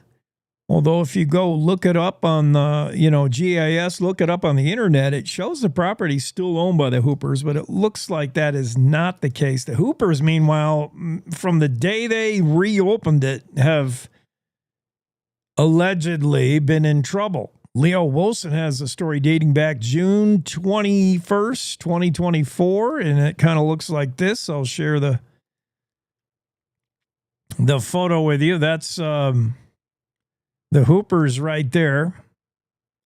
Randall and his wife, Courtney Hooper. They purchased Cassie's, changed the name, changed the menu. A lot of the old timers didn't like it. Of course, nobody likes change, and everybody's like, where's the prime rib? I understand that. Well, a change of ownership is almost always guaranteed to be rocky. I mean, if you change one, you change the napkins, and everybody's like, oh, it's not the same old Cassie's. But I think the Hoopers did more than that. They changed the name. They changed the menu. They changed the interior. And then they told customers to get the F out of the restaurant. And when the police came, they kicked the officer in the head. Allegedly. They threatened to kill a pair of customers. Cops came to intervene, and a cop got kicked in the head. Yeah, the Hoopers don't sound like the kind of people you want stewarding your prized jewel restaurant that dates back to the 1930s. Man, both Hoopers were arrested, made threats to kill some customers in the restaurant. Just a mess. Okay. Meanwhile, now the restaurant's closed, so I can't be the only one, and I'm not the only one because I'm reading the comments on Facebook from our story today in the Cowboy State Daily, which tells the story of Cassie's closing. And a lot of people commenting in the Facebook saying it's the Hoopers. They ran the place into the ground in no time. This is a 93-year-old, 91 years restaurant that the Hoopers buy it and almost immediately have junked it up. That's what people are saying on the Facebooks. Here's Andrew Rossi talking about his story. There are concerns that the historical value of one of Cody's iconic restaurants might be worth less than the value of the land it's occupied for nearly a century. Cassie's Supper Club, most recently Cassie's Steakhouse, has been a Cody staple for nearly a century. It's now closed after a recent change in ownership. And Cowboy State Daily's Andrew Rossi reports that after the recent demolition of other historic structures in the community, some are concerned about the restaurant's future. Historic structures occupy prime real estate in a lot of places, not just in the United States, but around the world. Cassie's sits along Yellowstone Avenue, which is US Highway 14, which is the primary corridor, the east entrance of Yellowstone National Park. So a future owner of this historic restaurant might decide that the real estate is more valuable than the historic value. And the thing in Cody is there is no protection for historic structures. All you need is permission to demolish the structure. The restaurant was named after its owner, Cassie Waters, a colorful character who opened several businesses in Cody. Her entrepreneurship extended to at least one house of ill repute in downtown Cody, which might explain why she built her restaurant outside city limits and reputedly offered the same services there during its early years. Would you like the server along with your prime rib? Cassie's Supper Club, also known as Cassie's Water Place on occasion, is at 214 Yellowstone Ave, 7-acre parcel just outside the city limits of Cody. And you've got to think 7 acres in Cody is worth, do the real estate math. I'm sure our friends at 307 Real Estate could tell us. And, perhaps we've outdated the time when the restaurant is financially viable. Does it make enough money compared to what else you could put on 7 acres of Cody property? Maybe not. And first, we got to figure out who owns it, because the Hoopers owned it for just long enough to about run it into the ground. And now Mel has sold it to an undisclosed owner. And will that person open the restaurant again? Who knows? But it brings up the challenging stuff that we see in Jackson all the time. We're going to see in Cody, where the real estate is worth so much. Can it support a souvenir shop that sells T-shirts, or a restaurant, or do you have to sell high-end stuff out of it?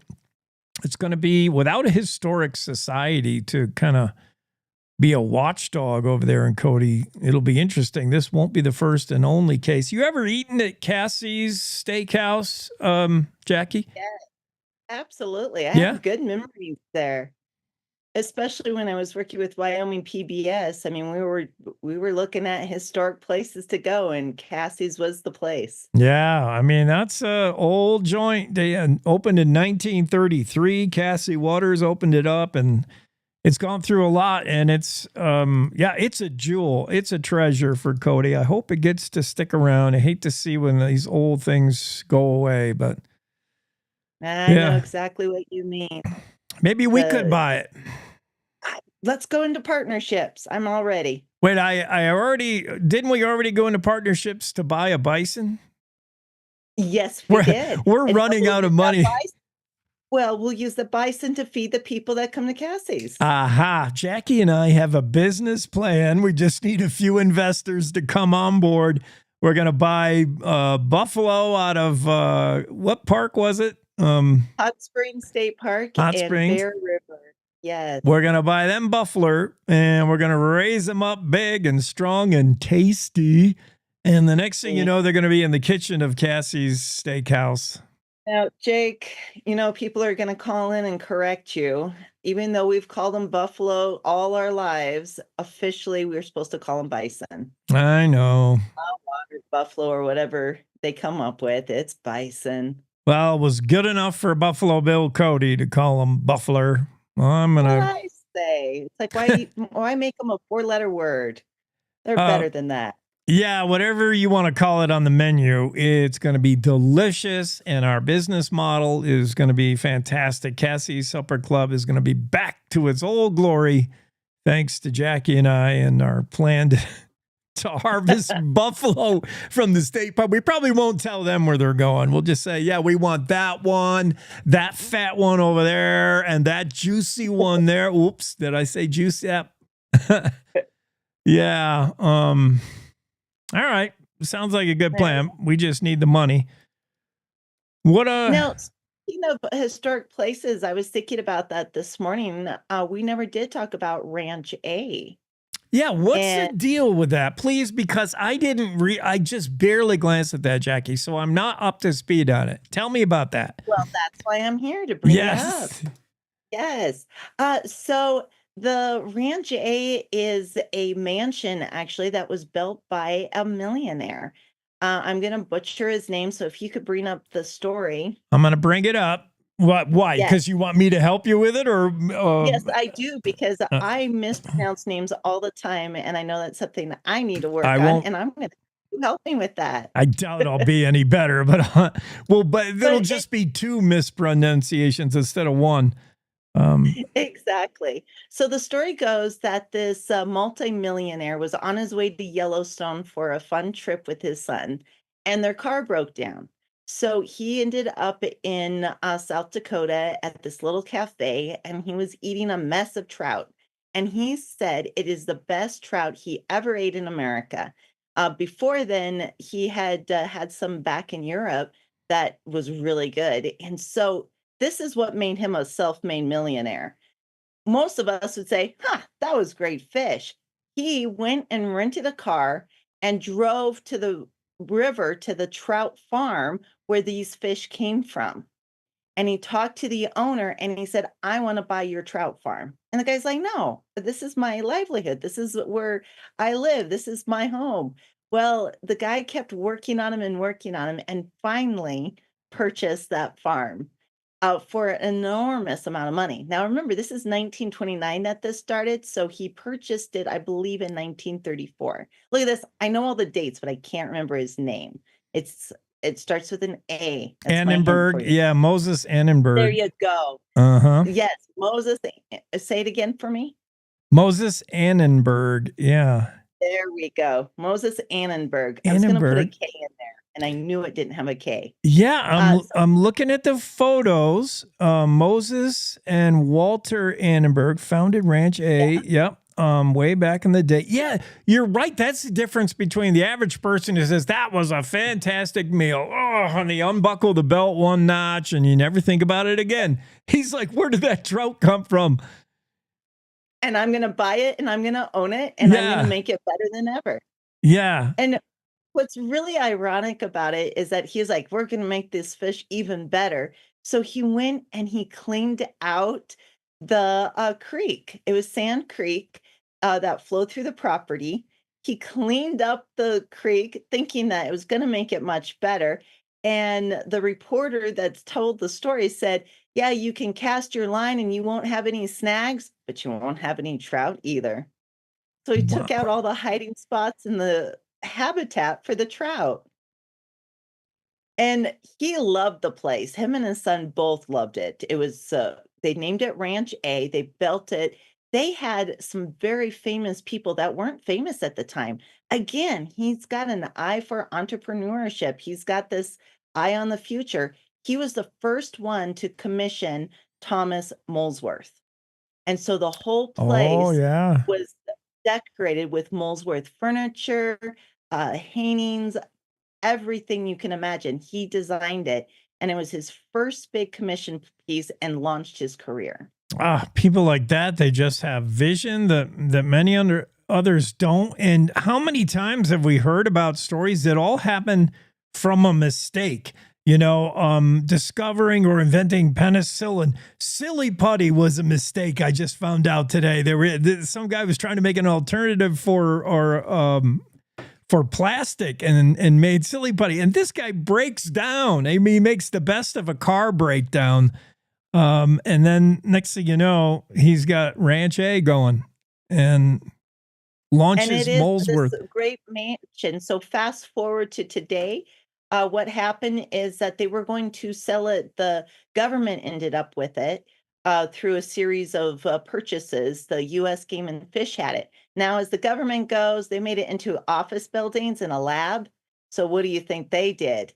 They put in storage and got rid of a lot of the Molesworth furniture. I know, it's heartbreaking. The museum does have some of it, and some of the fixtures and some of the furniture has remained, but a lot of it kind of just disappeared because they didn't realize what they had. Now, although the ranch is on the National Register of Historic Places. Is where I was going next. Is Oh, that sorry. what happened now? Right, exactly what you're saying. You led right into it. Is that this group came together, this board that loved Ranch A. They wanted to keep it for the citizens and not to go back into private hands. They wanted to preserve it. So they got the Wyoming, so the federal government donated it to the Wyoming state of Wyoming with the stipulation they could only use it for educational use. It took them 20 years of going through red tape. Again, perseverance showing that they're dedicated. 20 years. Can you imagine, Jake? Just to make it so they could have weddings and reunions and let everybody come and enjoy this property. Yeah, we're taking a look at Ranch A right now in Beulah. Where is it? Right there on the edge, close to the Devil's Tower. Yeah, like yep, if you're going to Spearfish, let's say you left Devil's Tower and your next destination is South Dakota, Spearfish. Yeah, you 5 probably miles off the highway. drive right by it. So what can we go to this place today and enjoy that historic trout dinner minus the car breakdown? What does it do today? Previously, they had just rented it out again for educational, which became quilts, retreats, and things along those nature. The schools would come in and bring their students. Now you can rent it for reunions and weddings, and it's just this beautiful venue. And they have several buildings.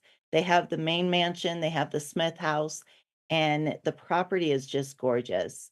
The family that's taken care of it for years, and theirs was an accident too, by the way. Annette and her husband Eric were beekeepers, and they found out there was a warehouse there. And they were like, well, we'd like to rent this warehouse. So they started renting the warehouse, and the board would come to him and said, would you mow the lawn? And she's like, you realize this is 14 acres of mowing lawn? So they did it twice before she offered to take over as caretaker. Wow. And they've been doing it we were shocked. It's been like 27, nearly 30 years that this family has been taking care of this property. Part of that fight to bring in weddings and make it a beautiful venue. So I wanted to highlight it because it is a place that people don't know about. And it is on the historical record. It has such a history, even some history if you start digging tied to the mob. It's just a very, very beautiful property. And it is iconic, and it's Wyoming. I'm so thankful you did bring it to our attention. You did highlight more than just Ranch A, the property. You gave us the backstory, and you noticed things that that inquisitive people notice. And I love the way you tell it through the eyes of Moses Annenberg. Most people, yes, when they have a delicious dinner, would push back from the table and maybe ask to see the chef to compliment them. This Moses Annenberg took it way past that. He's like, where did the trout come from? Show me the water. And then started getting out his checkbook. Unbelievable story. It really is inspiration. And I think it's something we need to look at and say, how can we succeed? Do like Moses did. And Moses Annenberg. That's right. Well, that should be a reminder, all our listeners and viewers, that Jackie and I want to preserve the Cassie's Supper Club. So, we're going to need donations on our OnlyFans that we haven't launched yet. What else is going on? Doing Only Friends. Only Friends is my version, yeah. What else is going on in your world? Well, like I said, I was kind of going through the stories and thinking of ones that we hadn't talked about, and I don't think we talked about Virgil Rice. Virgil Rice? Yes. No, that's news to me. What do you mean? Yes. Give me some context. He was the very first sheriff of the Bighorn Basin. And he was the nephew of Jay Torrey, who was a notorious enemy of Butch Cassidy. And the reason Jay Torrey was enemies with Butch Cassidy and all the hole in the wall is that all these cowboys worked for him at one point, and then they tried to strike off on their own, and he got angry at him for doing that. And Virgil, he went on to become a lawman, and he was part of posses, and he was actually, and get this, he was well respected by the Bighorn Basin outlaws. They knew that he was a fair dealing guy. He wasn't brutal. He wasn't cruel. He was one of them. And the reason you don't know much about Virgil Rice is that he died in 1901 and from an asthma attack. They called it throat problems at the time, but another historian came and said it was asthma. And his whole life, of course, it ended. His wife went on, she was declared insane, and his children were scattered among relatives here in Wyoming. So a tragic ending, but when you read history and you come across little tidbits about Virgil Rice, so I encourage our readers, get out your books, look in the index and look under Rice, because you'll find that he was very well respected and well liked. He was well liked by the Embar Ranch employees because he was a foreman. And his story is one that I really dug deep into and had to reach for different sources because there really wasn't much about him. He was definitely one of those lesser knowns because he died so young. He was only in his 30s. He died so young, and really he kind of lived in a shadow of who we've glorified now. These Butch Cassidy and the Sundance Kid. We got movies, and nobody knows of Virgil Rice until now. That's a pretty neat thing. You know, one thing I think that you've probably found out, and I find that all the time when I'm researching some of these old, especially people we call outlaws and people that are the sheriffs, it's not all black and white. There were outlaws that were respected by lawmen as being criminals who did things right. Like they would hold up the stagecoach, but give the little widow back her money and take it from, it went the other way. The outlaws respected that sheriff. You always dealt with him fairly. It's fun to discover things. Uh-oh, your interwebs froze up, Jackie.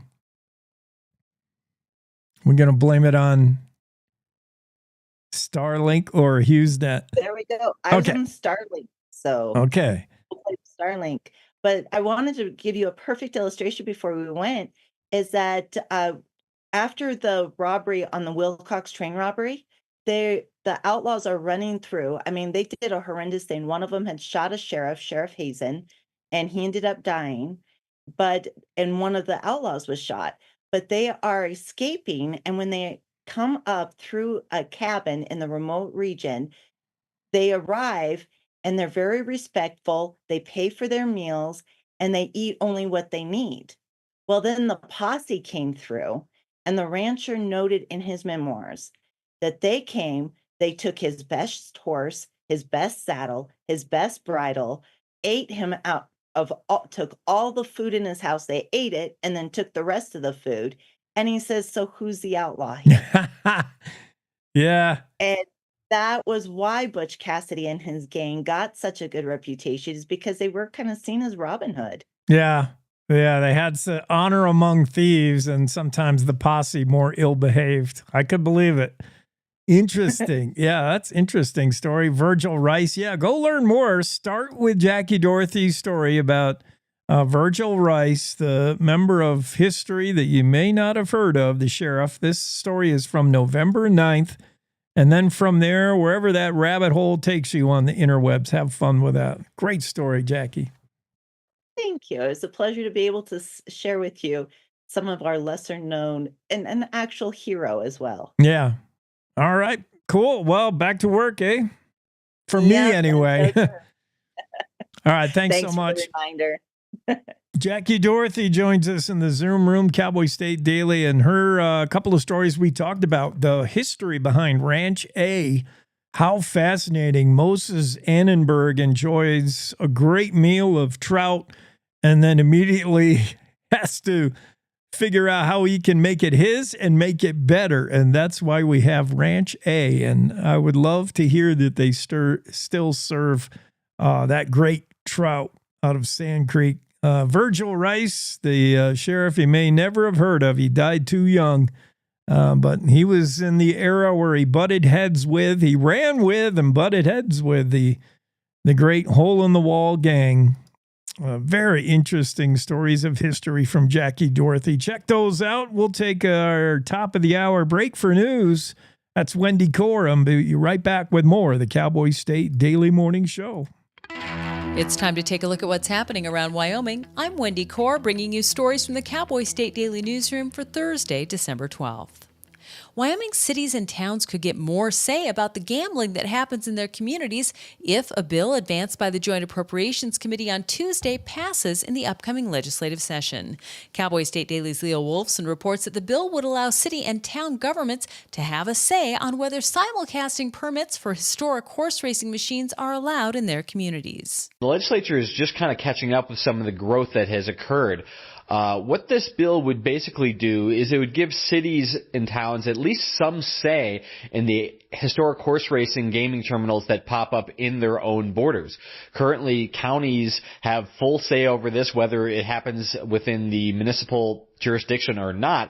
And this would kind of at least provide some balance to the dynamic, although counties would still have the ultimate say in approving or disapproving these facilities. Legal gaming attached to horse racing has exploded in Wyoming in recent years and is now a $2 billion industry. A jury took 2 hours to convict a 44-year-old Casper man who blurted out, "I killed somebody," in a prior court hearing of second-degree murder Wednesday. James Mavigliano was found guilty of beating and strangling a man at a local motel.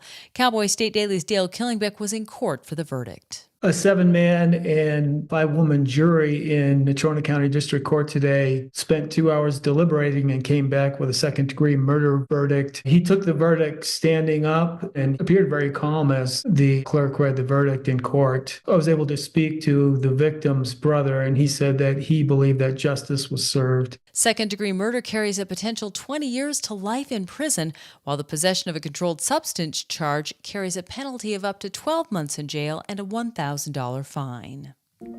A Wyoming Bitcoin company will receive $4.1 million in the fallout of its 20-month lawsuit against a Chinese-owned cryptocurrency mine that was ordered shut down and sold in May. Cowboy State Daily's Leo Wolfson reports that a conglomerate of Chinese cryptocurrency companies in October had forced out Bison Bitcoin from participating in the crypto blockchain mine that was set up just over a mile away from F.E. Warren Air Force Base and across the street from a Microsoft facility in Cheyenne. At the end of the day, this kind of transcends those topics beyond cryptocurrency and really shows that the American government is going to be looking at facilities like the one that popped up in Cheyenne very closely in the future. At the same time, a lot of these American companies are going to be probably trying to find workarounds to be able to kind of still work with the international people that they want to, while also simultaneously not putting American security at risk. Sean Murphy, a representative of Bison Blockchain, said the settlement reaches beyond the cryptocurrency industry and speaks to the high-tension economic and national security relationship between America and China on topics of rare earth minerals, tariffs, and spying. I'll be back with more news right after this. Are you fabulous and 55? Are you ready to use your valuable time and talent to give back? Join Serve Wyoming through the AmeriCorps Seniors Retired and Senior Volunteer Program, or RSVP, and make a positive impact on your community. With a lifetime of skills and experiences, you're exactly what your community needs. Whether you're itching to lend a hand or your organization could use some extra support, we've got you covered. Call Sarah Roberts at Serve Wyoming at 307-234-3428 or RSVP at servewyoming.org. Eagle nests can be jaw-droppingly huge, big enough for several people to sit in, and they don't get that big overnight. Cowboy State Daily's Mark Hines reports that such supersized nests are hardly unheard of. I talked to a couple of raptor experts here in Wyoming, and yes, eagle nests really do get that huge. They get 1,000 pounds, a ton. There was one that just recently finally blew over in Montana that was over 18 feet tall. So they get gigantic, but the reason is sometimes it takes generations generations of eagles to build those things. The one in Montana I mentioned that just blew over, they did some carbon dating. Some of the sticks in that were 400 years old. Although both common types of eagles in Wyoming build gigantic nests, the materials and locations they choose vary. Golden eagles are more likely to build nests in places such as cliff faces, while bald eagles prefer to nest in trees. Golden eagles frequently use sagebrush, while bald eagles typically use stick or pine boughs, and sometimes even deer antlers. And that's today's news. Get your free digital subscription to Wyoming's only statewide newspaper by hitting the daily newsletter button on cowboystatedaily.com. I'm Wendy Core for Cowboy State Daily.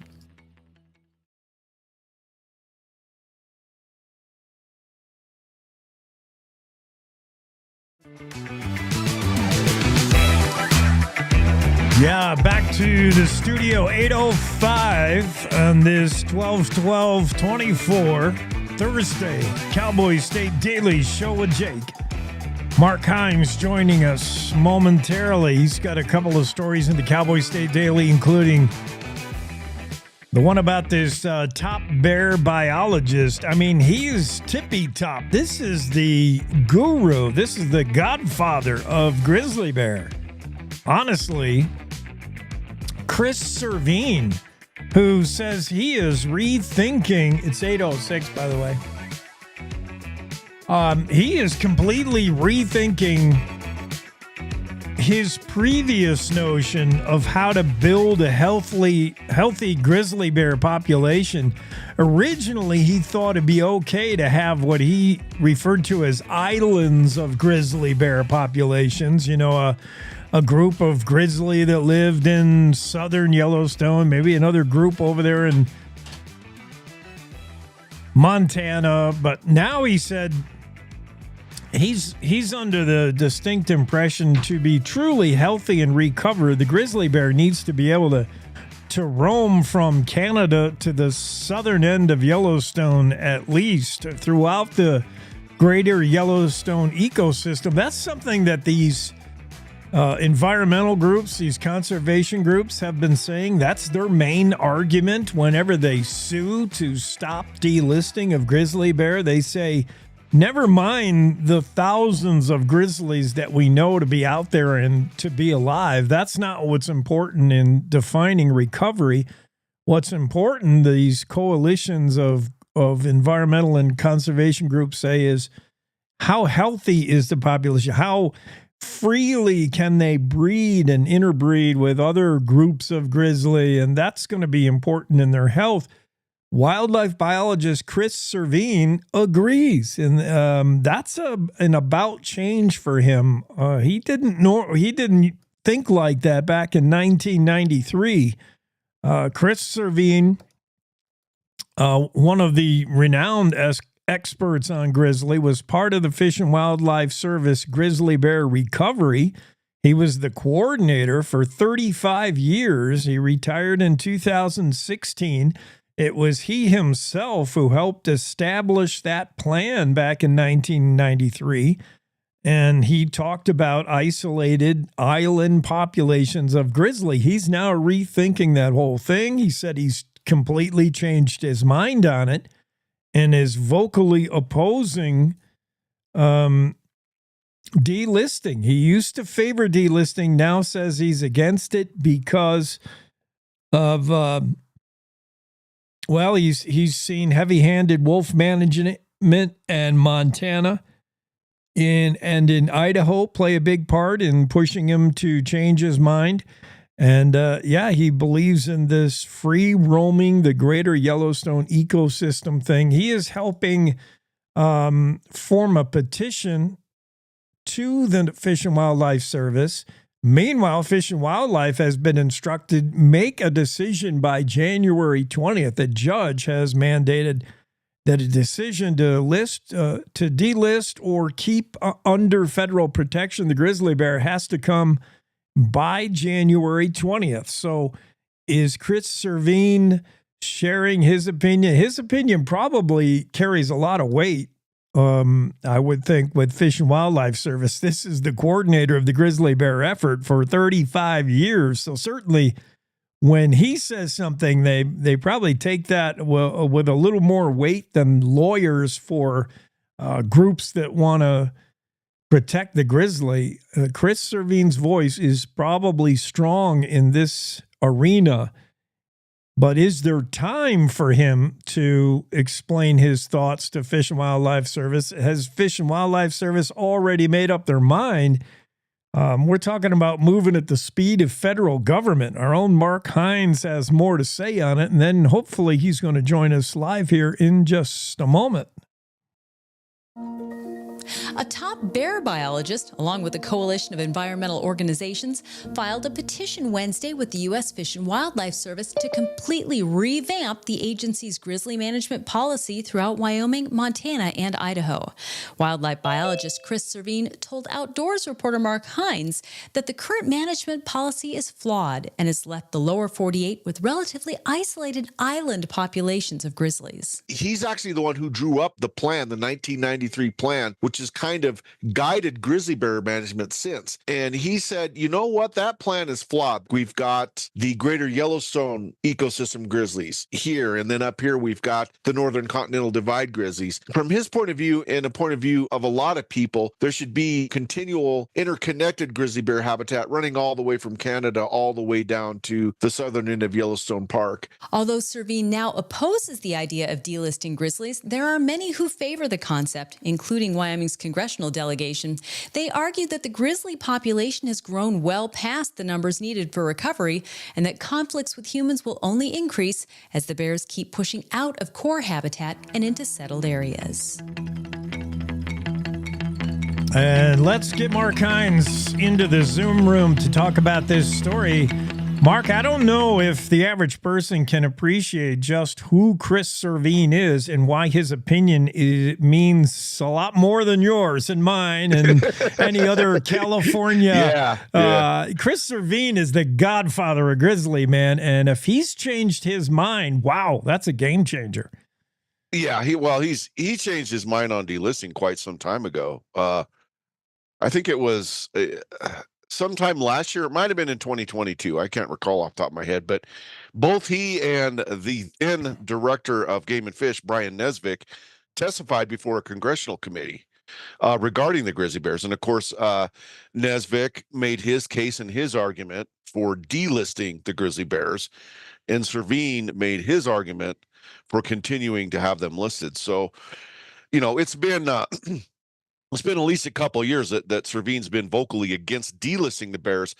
But, for him coming out and saying that the management plan that he himself helped draw up in 93 is mistaken and flawed. Yeah, you're right. That's quite a big statement. Now, whether that's going to be enough to tip the scales one way or another, who knows? We reported, I think on Monday, we had that story about how, the delisting is really starting to gain momentum again. You have a judge telling the Fish and Wildlife Service, look, you got to decide on Wyoming's petition by January 20th. That's it. No more delays. And then Montana and Idaho also have petitions pending as well. Yeah. Wyoming's own Rob Wallace, who speaks with a lot of authority on government policy, he has said that with Trump coming back into office, that ups the chances for delisting. So you're right, Jake. It's an interesting time. You have, Servine's very weighty opinion coming, one direction, and then, the political movement and the petitions of the states, which themselves carry a lot of weight, going the other way. So is this going to be an unstoppable force meeting an unmovable object? I guess we'll see. I know. I mean, it's almost, it is a little bit of pitting science against politics. Unfortunately, politics has to be in the conversation. But if we were just thinking about the science, though, Servine does seem to echo what opponents of delisting have said for a long time. Yeah. When you tell them there's this many bears and you throw out a number in the thousands, basically the conservation environmentalists say, well, the number doesn't matter. It's the fact that they can't go breed wherever they want. They can't go up to Canada, And now Chris Servine says, you know what? They're right. The islands of population don't work. Correct. They're right. Correct. That is a long-standing argument that's been used for both bears and wolves regarding their range, regarding how far we let them range and how much territory we let them occupy. That one side has made that argument that numbers mean only so much. It's really distribution and the how much of their historical range they can reclaim and how much populations can interbreed. But of course, like you said, there's the argument on the other side that the numbers do matter, and there simply are places where circumstances have changed. It's just not appropriate to have these big burly predators running around, because they start eating people's pets and things like that. So, Yeah. And you're right. It's inevitable that politics and or what people often call social tolerance comes into play.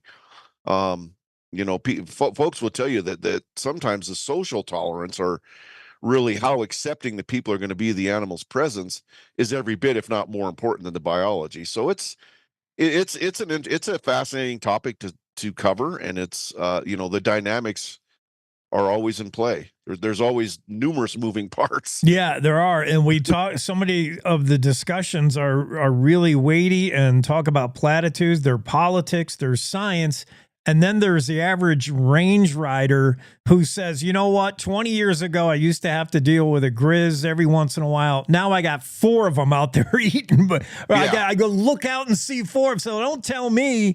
That I wish if they could only go to Canada from here, then we could delist them. He's like, I wish they would go to Canada. Give them a ride to Canada if they want.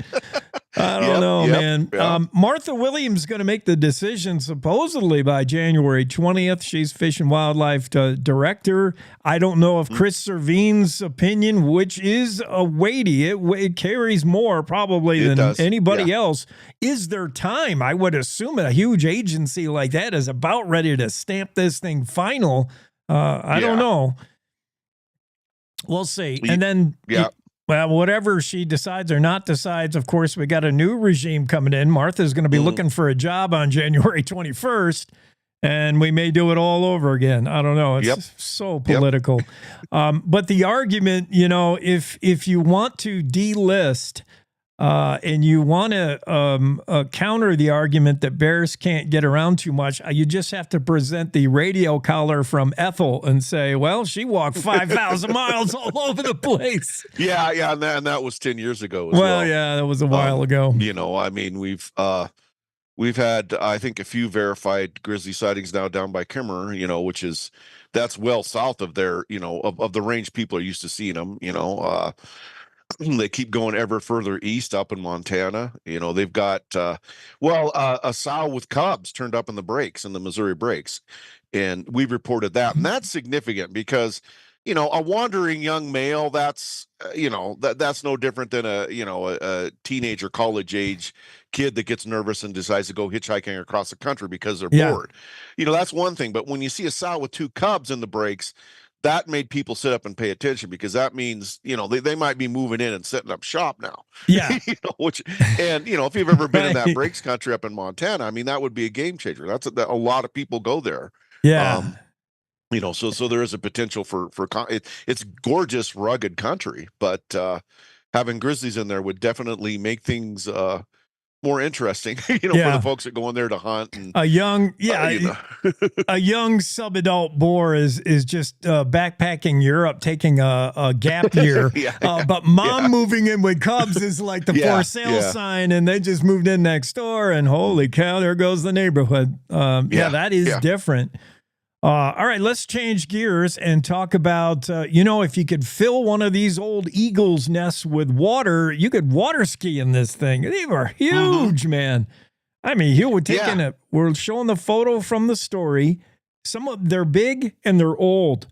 I didn't, they say you should try to learn, at least that's what my grandmother told me when she was in her late 80s. She said, you should always try to learn something new every day, no matter how old you are. And I was yesterday years old when I learned that that's the reason they're so huge, because they work on them for generations. It's not just, one eagle or one pair of eagles doesn't do that. They do that over multiple lifetimes. And I think that's really cool. Maybe we could learn something from them about, loyalty and consistency. Yeah. I mean, you know, the one biologist said that on rare occasions eagles do get divorces as such, but it's incredibly rare. I mean, they sit together and they see things through. So sometimes people aren't so great at that, but yeah, this and the size and weight of their homes that they work on for sometimes hundreds of years old, these nests just getting bigger and bigger every year. And these birds are really big. I was surprised to see, obviously, they use twigs and branches and antlers. Like, they can carry anything they can pick up, and they can pick up a lot. You're right. They're big, powerful critters, and they're awesome. And I think you know, I like doing these stories because it helps me appreciate, you know, we love talking about elk, moose, of course, grizzlies and wolves, you know, all those big showcase animals in Wyoming, but we forget we are a big state for eagles too, especially golden eagles. We are, you know, especially in the wintertime, Wyoming fills up with golden eagles. And they come here to eat our cottontails and our jackrabbits, and you know, and I think that's something that, you know, we need to appreciate, and you know, I'm, you know, be thankful for. I think it's cool. You know, we've got all these eagles piling into Wyoming, so we might forget about it, but Brian Bedrosian would never forget about it. He is to raptors what Chris Servine is to grizzly. He is super smart about that stuff. Oh yeah, and Chuck Preston isn't exactly a slouch either. And that's the other thing. You know, we have, not only do we have some of the you know, best eagle populations and eagle habitat, we've got, you're right, some of the nations and even the world's top experts on eagles. And you know, it's just it's cool to be able to visit with those guys and just, you know, absorb as much of that knowledge as you can in a short period of time. But and I like that when you were talking, you know, you suck this in with the photo and the headline, like these nests are so massive and so old. But then you also filled in with some cool knowledge about how, you know, numbers of bald eagles compared to golden eagles. And I think I knew, there seems to be way many more bald eagles. Gold eagles seem to be the rarer. Where they choose to nest, when we might see them in Wyoming, that golden eagle will come down here in the winter, and what they're looking to eat. And there was the rabbit die off, and maybe that's why we saw less golden eagles for a while. But there's a lot of info there. If you're an eagle geek, Mark has.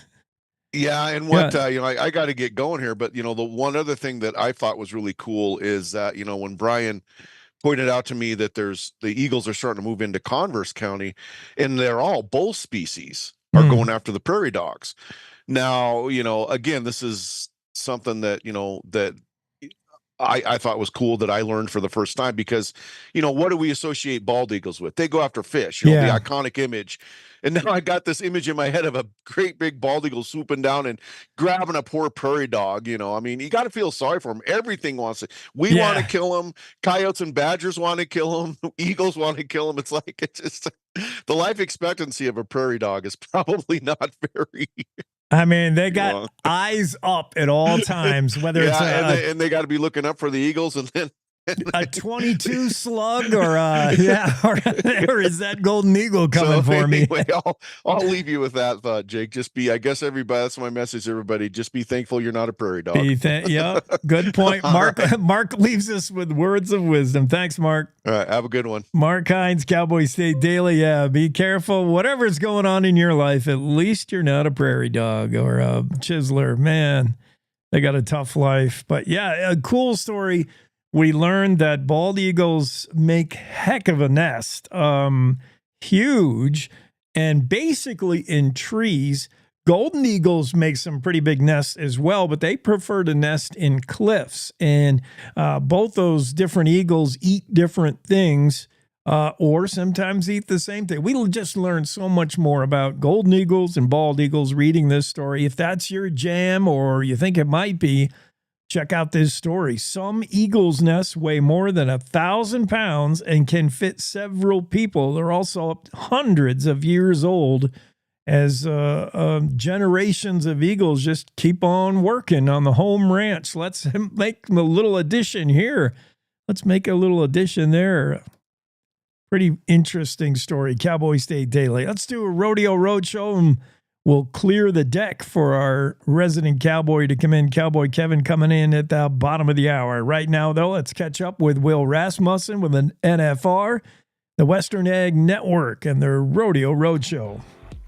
Hi, and welcome to the Rodeo Roadshow. I'm Will Rasmussen on the Western Ag Network. Nice to have you along. One of the three great bullfighters at this year's Wrangler National Finals Rodeo is Cody Webster, who, by the way, won the Bullfighter of the Year award this year at the NFR.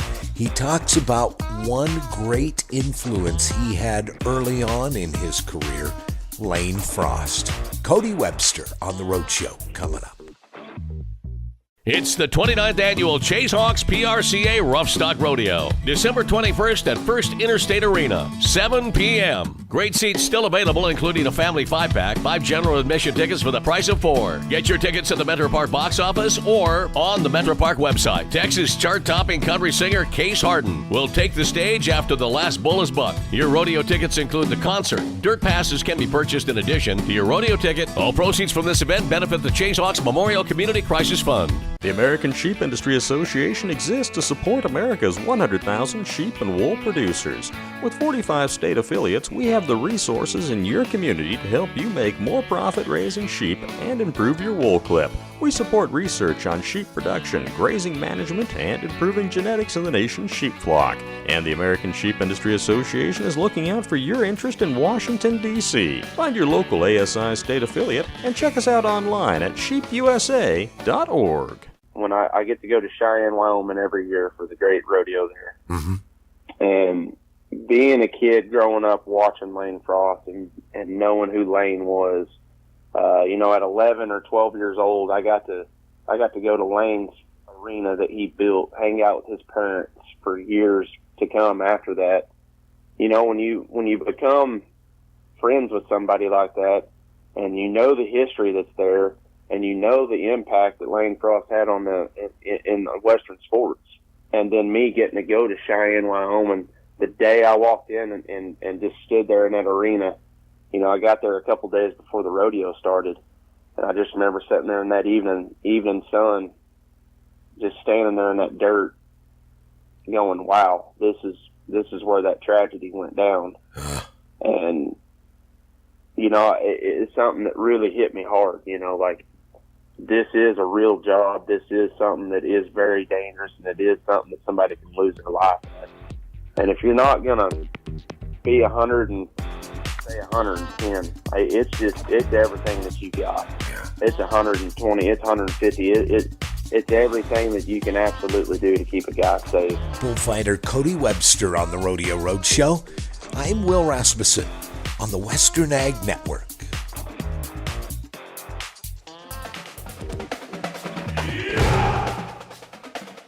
We talked so much about, the contestants in the NFR and any rodeo, especially the rough stock contestants, and we don't talk enough about the first responders, the protection crew. Border protection, border patrol, that all those cowboys that help out bull riders and rough stock riders in general. That's a pretty cool job. I think I would do that. If I was younger and more agile, that would be my gig in the rodeo. I don't want to get on any bad ones anymore. As that one cowboy said in Yellowstone, I'm just finally caught up to Yellowstone real time, by the way, Kevin. And they have... sometimes it's hard to tell who's the actor and who's an actual, sometimes they'll use real cowboys. So they're down in Texas, and I think a real you could tell because he's not good at acting. And I think a real cowboy down there said, life's too short to ride bad horses. So, profound statement from an older guy who's, he's done riding bad ones. If I was involved in the rodeo, I would be on the protection side of things if I was quick enough. What about you? Well, I tried my hand at bullfighting a little bit in my younger days, but I can tell you that I enjoyed being in the barrel way more than being out there touching one on the nose. Yeah, Yeah, barrel seems safe. Yeah, or maybe I'd be a roper. Although that, everything about the rodeo could be potentially dangerous, even if you're carrying a flag. You ever carry a flag on a horse that's not been trained to have a flag over his head? Oh yeah, absolutely. Years ago, I worked for a well-known lawyer here in Wyoming that decided to run for governor, and I was running a ranch for him. And he said, "Well, we're going to go ride in some parades around the state as part of the campaign." And he showed up one day with this banner to be carried between two horses, and then he was going to ride a horse behind us. Uh-oh. Well, these are just ranch horses. And of course, we didn't have that fancy little holder to put the end of the banner, the pole in. So we just had to hold it on our toe. And then we take these horses that have just barely been trailered in their life, and we're going down CY Avenue in Casper during the parade, and we've got a fire truck behind us laying on the horn, and we got the guys in the little go-karts ahead of us, and we got candy getting thrown all over, and those horses just vibrated all the way down the street. And they still talk about that wreck today in Casper, the Casper parade. Yeah. Well, I tell you what the great part was, and we went, we did Wheatland, we did Sheridan, we did Casper, and we did Douglas, the state fair that year. And by the time we got to the state fair, them ranch horses, they were pretty old hands at it. But in Casper, little known fact is it's not a loop. So you just find yourself in the middle of downtown Casper, and all of a sudden the parade's over and they open the streets back up. And so we're trying to ride these horses back all the way down by the interstate where we had parked the trailer. And that was the most exciting part of that day. I'll believe it. All right. We'll have to teach them in Casper how to run a parade. Dang, that ain't no fun. Did you see Mark Hines' story about these gigantic eagles' nests? You probably see. I know one nearby here that I can go to, and it's always there, and it's pretty big. Maybe not the biggest, but they get huge. I've seen some eagles' nests, but nothing like what that picture is, and that's really fascinating. How old they carbon dated some of those sticks. Yeah, these eagles work on it for a while, and if you've never seen, I mean. There was a time, obviously, with it was because of DDT, right? That all the bald eagles were dead. We got the bald eagle population back, especially in Wyoming. I mean, there's tens of thousands of bald eagles. It's not a big deal to see them anymore. But a golden eagle is a rare sight, and they are huge. They make a bald eagle look like a pigeon. They're big. Oh yeah, they're giant, and yeah, they did the ag industry. Especially the sheep men, they really spent a lot of time and effort at poisoning, trapping, just trying to eradicate the eagles back when it was legal. Now, it was all legal at that time. And then that is a situation where the Endangered Species Act has actually worked because we've got a great population of them. And I heard you and Mark talking about prairie dogs. There's a prairie dog town down here that I drive by pretty regular, and almost every day on the fence posts, you see 3 or 4 golden eagles just sitting there waiting. Ah, you must have them all. I see them very rarely here, but I see less and less chiselers and prairie dogs. Of the last 3 years, 3, 4, 5 years, much less. And I'm wondering if it's because we're also seeing less coyotes. I don't, or more coyotes rather. If they've ate them all, I don't know. But I don't see prairie dogs and chiselers to the degree I used to. Well, when you come down to Casper for the Cowboy State Daily Christmas Party, just drive another 44 miles down to my house, and I will show you some prairie dogs. You can't get out of the way of them, huh? There are plenty of them. Oh, man, I tell you what, and I really believe that it's just wherever you are in the state. It just depends on how many you have.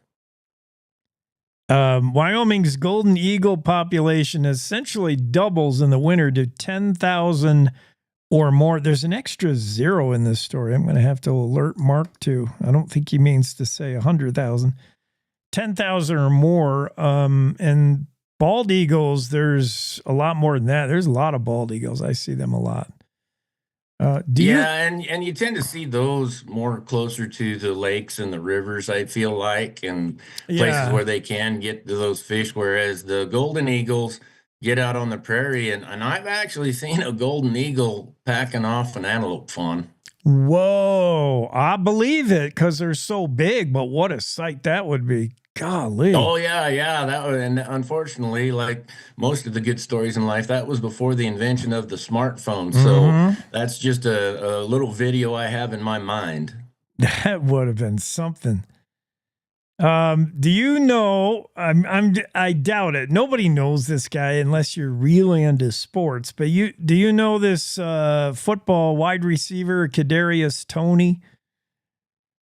Well, I know of him. I know of him a little bit. I just bring him up because I picture what would it be like for Kadarius Toney and Britney Spears to have a child together. Both of them are bat crap crazy, and their kid right out of the bat. I mean, Britney Spears has gone off the rails. She went to Mexico, she says, so she can start kindergarten because she's 5. Britney Spears has lost her mind. And Kadarius Toney, since he was drafted in the NFL, spent 3 seasons with 4 different teams. He's been all over the place. The Giants didn't want him. They pawned him off to the Chiefs. Chiefs got rid of him. The Browns took a chance. Now they got rid of him. Everywhere he's been, the guy's been nothing but trouble. And he is off his rail. So I'm just imagining a Britney Spears, Kadarius Toney offspring. Well, wouldn't that be that wide receiver that played for Pittsburgh for a while, and then he played for the Raiders, and then his last chance was with the New England Patriots with Tom Brady. His last name was Brown, I believe, and he took his jersey off and walked off the field in the middle of a game. That's right. He just quit. Yeah, I think he was flying the bird. And speaking of Eagles, that's right. He had a total meltdown. Yes. Now, here's something that I observe Kadarius Toney and Britney Spears have in common. Is from a very young age, they could do no wrong. You know, I'm sure Kadarius Toney was the best player on his team ever since he was in the 4th grade and all the way through college and in the pros. And the same thing with Britney Spears is they never really got to be kids, and they never, ever probably heard the word no. Good point. And look what happens. Yeah, you spoil the rod and you raise a monster. Wait, what is it? Something like that. Spare the rod, spoil the child. That's right. Thank you. Making cowboy sense of me. That's going extra there. Kevin Meyer, our resident cowboy out of Douglas. What do you think? I know sometimes I'm like surprise you with just oddball questions. I treat you like Don Day. You never know what's coming. How did you? I like it that way. Okay. What do you think of the new Wyoming license plates? I'm finally starting to see them pop up here and there. I kind of like it, but what do you think? Well, I'm going to be honest with you. You did surprise me here because I haven't seen them yet. All right. Well, I'm ready for that. I'm going to share it with you. Let's see. You're not able to see our screen unless you look at a monitor, right? Yeah, I can't see your screen at all. Oh yeah. How can I show you that? I could do share. Well, here, I'll if you can bring us really up. Good. This is good radio here. Okay? This is really good radio. Yeah, we're just teching some things out. Yeah, it doesn't work for radio showing this visual. But I got it. I got it here on my phone. Okay, so they're, here they look like red and very dark blue, but if you see them in reality, they pretty much look black. I mean, they look badass, really. I think they look cool. Yeah, I actually do like them. Yeah, I think that looks pretty cool. And I think it's nice to kind of change things up every now and then. Yeah. Yep, I agree. All right, well, we solved that. We kind of like the new license plate. Oh, I forgot while we were on the subject of football. Did you see Mark Gastineau confront Brett Favre? It was. Yeah, I did. That's pretty funny. It was. It was hard to watch. Gastineau. Speaking of lost your mind, I mean, he's right up there with. I don't want to play this commercial. You're not going to be able to see this either, but I'm going to play you the confrontation. Mark Gastineau confronted Brett Favre. And for those of you who don't know football, it's over who has the sack record, the most sacks in one season. And Mark Gastineau had the record, and if he still had the record, says he'd be in the Hall of Fame. But he's not, because he lost the record to Michael Strahan, who got a sack on Brett Favre, the last sack he needed to break the record. And it sure looked like Brett Favre was allowing the sack to happen, like he laid down. Do you remember that? You've seen the play. Do you think Brett Favre was helping out Strahan? I do think he was helping out Strahan in that situation, but I also believe that it wouldn't have mattered. Strahan would have got him. He had a chance to maybe throw the ball away, but but here's the thing: Mark Gastineau allegedly might be suffering from some roid rage. Yeah, isn't that what they call it? Roid rage. Yeah, I can remember him playing back in the 80s, and really, he was known for getting quite a few sacks, yes, but he was really known for his antics and dancing afterwards. Yes. And then he washed out of the NFL and had a very short-lived boxing career where I don't remember that. They put a bunch of tomato cans in front of him and got him, and then he had one prize fight, and I think he lasted about halfway through the second round.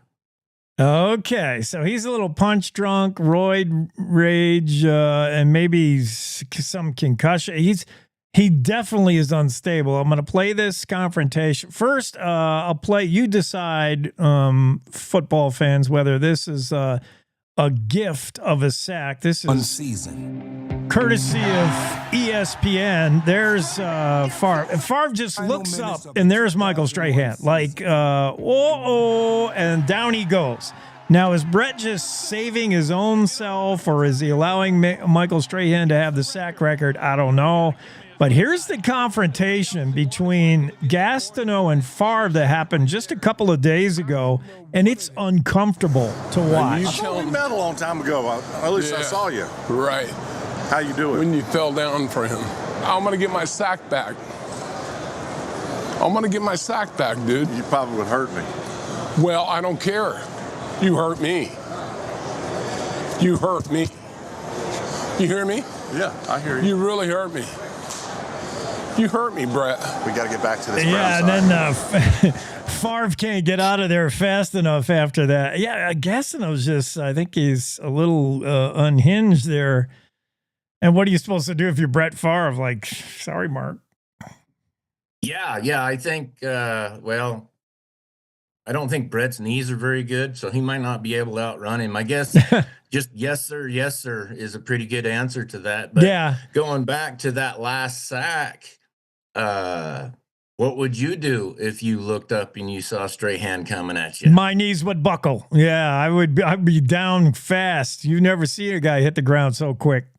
Yeah, I think it looked like a design play where the lineman was purposely told not to block Strahan, where Favre knew that Strahan would be in his grill when he turned around, because I can't go back and cue it up, because if you watch it, Favre goes down, Strahan tackles him, and when Favre gets back up, it looks like he's going to congratulate Michael Strahan, and the lineman stops him and says, no, that'll give our plan away. Like, don't do that. You got to pretend that, you're mad for getting sacked. It was weird, but whatever. Gastineau's never gotten over it, as you can see, obviously. Yeah, absolutely. But I suppose, if I was in that situation, I don't know, I might be bitter as well. One of the things that Yellowstone, the TV series, brings up is the relationship between real cowboys and their horses, which we know is a bond like it's hard to explain. As you know, the good ones anyway, the bad ones we'd just rather forget about. And then, that same bond happens between actors who are not necessarily horse people who have to spend a lot of time on a horse for a movie or a TV show. And not only do they get good at riding and become actual horse people in a sense, but they also start to feel a little bit of what it's like to ride those good horses, to develop that relationship. And one guy we're talking about is Jimmy Stewart. I'm going to share this photo with you. This is Jimmy Stewart back in the day working on a movie, talking about a horse that he rode that he fell in love with and wanted to buy it. But it's interesting backstory on why he couldn't buy it. But what do you... Did you ever see any Jimmy Stewart movies or any of these old Hollywood legends playing cowboy? Oh, I've seen all of them. I'm a big old Western movie buff, and one of the things when I saw that picture is look at that bit he's riding in. He's not riding in some cheap grazing bit. They've got a nice silver bit in that horse's mouth. Yeah. That is pretty nice. The horse giving him a little bit of side eye there, but yeah. And in that article, it says that horse wasn't the easiest horse to get along with.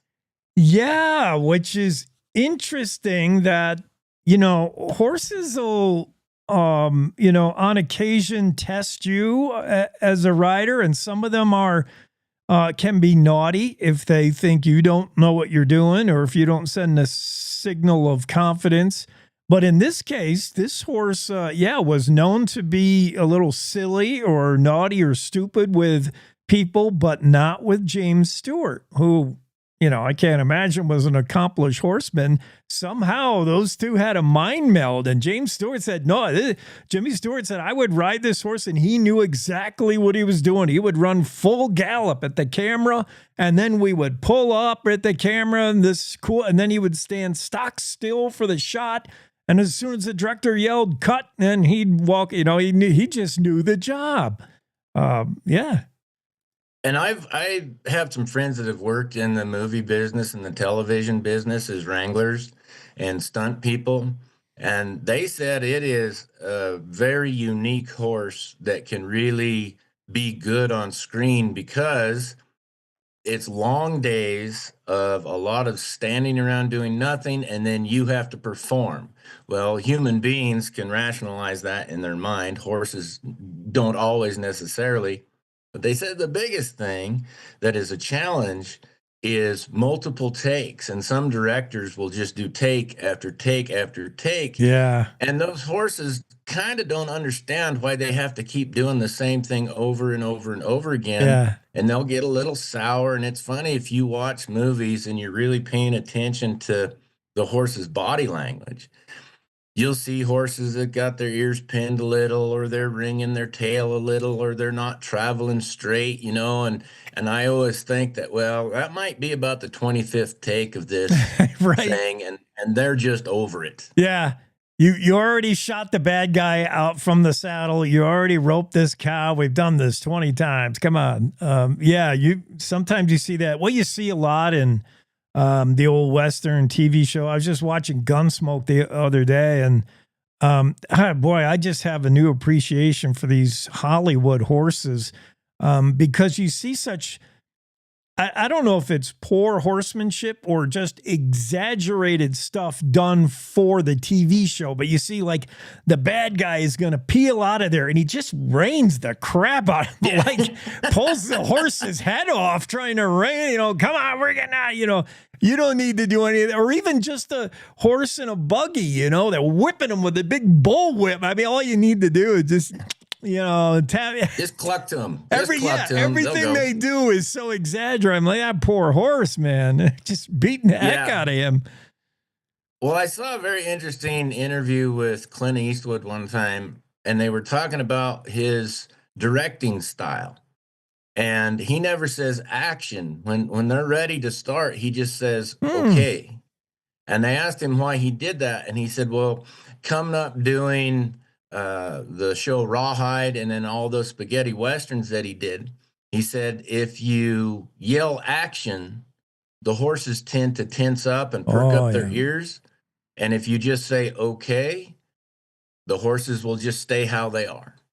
Good point. Yeah, action, and the next thing they're going to get is a growl in the belly, and yeah, they probably get all weird. You don't get a natural look out of them. Yeah. That's a good point. So anyway, the Jimmy Stewart, the photo we share and the story we share is about Jimmy Stewart and his ongoing relationship with a horse called Pie. Rode him in a movie and then would ride him on and off for 2 decades. He always wanted to just buy the horse. He loved it so much, but the owner would never sell because the owner was a girl by the name of Stevie Myers, who was the daughter of a wrangler who used to wrangle for another Hollywood legend, Tom Mix. And if anybody's heard of him, Tom Mix is the first cowboy movie dude. And if you were the guy who wrangled his horses and you were the daughter of the guy who wrangled Tom Mix's horses, I could see where when Jimmy Stewart says, can I buy him? You'd say, nope, not for any amount of money. But you can ride him. That's a fact. That's a fact. But it's funny. There's a lot of those Hollywood stars that would buy their horses. I know John Wayne, he had a big sorrel horse. He rode in a lot of those movies, most famously in True Grit, and he really liked that horse, and he bought him. And then in the movie City Slickers, the comedian who was the lead in that, I'm forgetting his name right now. He rode a black horse with 3 white socks. He bought that horse, and he actually started team roping after that movie. No, not Billy Crystal. Yes, Billy Crystal. No that's right. way. Yep. Oh, I'll be darned. I didn't know that. Yeah, well. Yeah, so and that just goes to the relationship that you build, even if you're just, an actor. And I think there is a relationship that goes with that animal that just builds really quickly if you're open to it. Yeah. And yes, and it's an animal bond. We're talking about a horse, but it could be, a parrot or a cat or a peacock. But it's it's the meeting and the communication of souls that takes place on a whole nother level. Because look at this little Arabian quarter horse mix.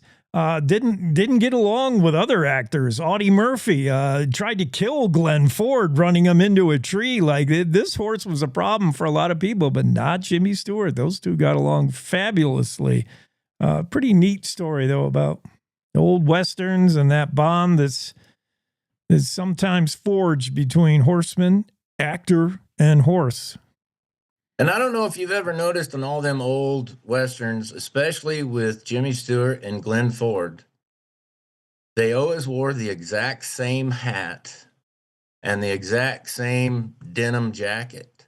Yeah. In every single movie. And that always struck me. That was just their hat, and it must have been their personal hat, and that's just what they wore. Yeah.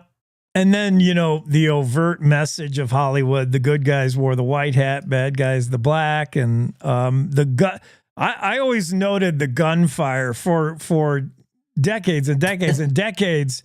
The gunshots would always be the same, including the ricochet when there was no ricochet around. And it wasn't until maybe, like Clint Eastwood started making real Westerns that we got a more accurate sounding gunshot and more accurate sounding punches in the barroom fight. Yeah. Well, and the thing that I liked, especially like the old Roy Rogers Westerns, is when they'd have the big chase scene where the posse's going after the bad guys and they'd start shooting.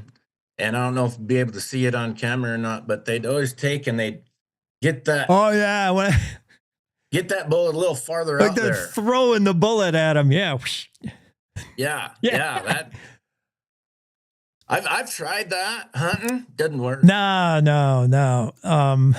No, you probably shot somebody's cow doing that. Whoops. That wasn't where I was aiming. Yeah. All right. Well, good chat. We talked about a whole lot of nothing. Eagles, Hollywood Cowboys, license plates. Well, we have to stick with what we're good at, Jake. Yeah, which is nothing. Yeah. Yeah, talking about nothing. That's right. So Casper parade officials, get it together. Think about these poor horses they don't want to be in a parade. And yeah, we kind of like the new license plate. Golden Eagle. Yeah, we did a lot of stuff. That's pretty good for a day's work. By golly, we've got the world's problem solved. All Everybody right. can go into the weekend with a smile on their face. Get back to the day job. That's a horse trainer out of Douglas, Mans Creek Horses, Kevin Meyer, making horse sense of the world. Thanks, Cowboy Kevin. See you, Bard. All right, we'll see you. Cowboy Kevin joining the show every Tuesday, Thursday at 8:30. And yeah, we just try to figure things out. We try to fix everything. I don't know if we can fix crazy, though. And that's going to be Britney Spears, Mark Castano, and the rest of the world that seems to have lost their mind. We'll take a quick break. Be right back with one more story before the top of the hour news right after this. You're enjoying the Cowboy State Daily Morning Show with Jake and occasionally Kevin, coming right back.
Show with Jake. 8:57, back to the show. Let's talk about David from anything about the Upton bomber. I don't know what the Upton bomber is. There a bomber in Upton we don't know about? It can't be. If there was a bomber in Upton, Cowboy State Daily would be on it.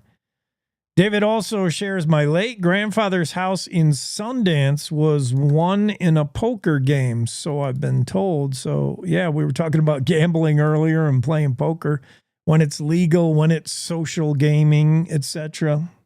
I'm sure many a ranch, many a horse, many a saddle has been changed hands as the result of a poker game. So it took the jury a whole 2 hours, which seems like an hour and a half longer than it should have, to convict 44-year-old Casper man of murder, second-degree murder. James Mavigliano is the guy who the other day just blurted out, "I killed someone." And then later, after being assigned a public attorney, said, "Well, I did it in self-defense." And, the jury has said that the strangling of 28-year-old Chance Arias with a lamp cord at a Casper motel on May 5th was not self-defense. It was something that could have been preventable had Mavigliano not smoked a whole pipe's worth of crack. That was the beginning of the end right there. They said Mavigliano was the aggressor and second-degree murder conviction, which means we no longer have to say allegedly over everything, especially when a guy says, I killed someone. Vigliano had boasted that he was a bit of a boxer, so that did not help in his argument of self-defense. The argument from the prosecuting attorney was, if you're such a great boxer and you're bigger than this dude, then how could you fear for your life? How could this be self-defense? And where in the boxing training does a lamp cord come into the picture?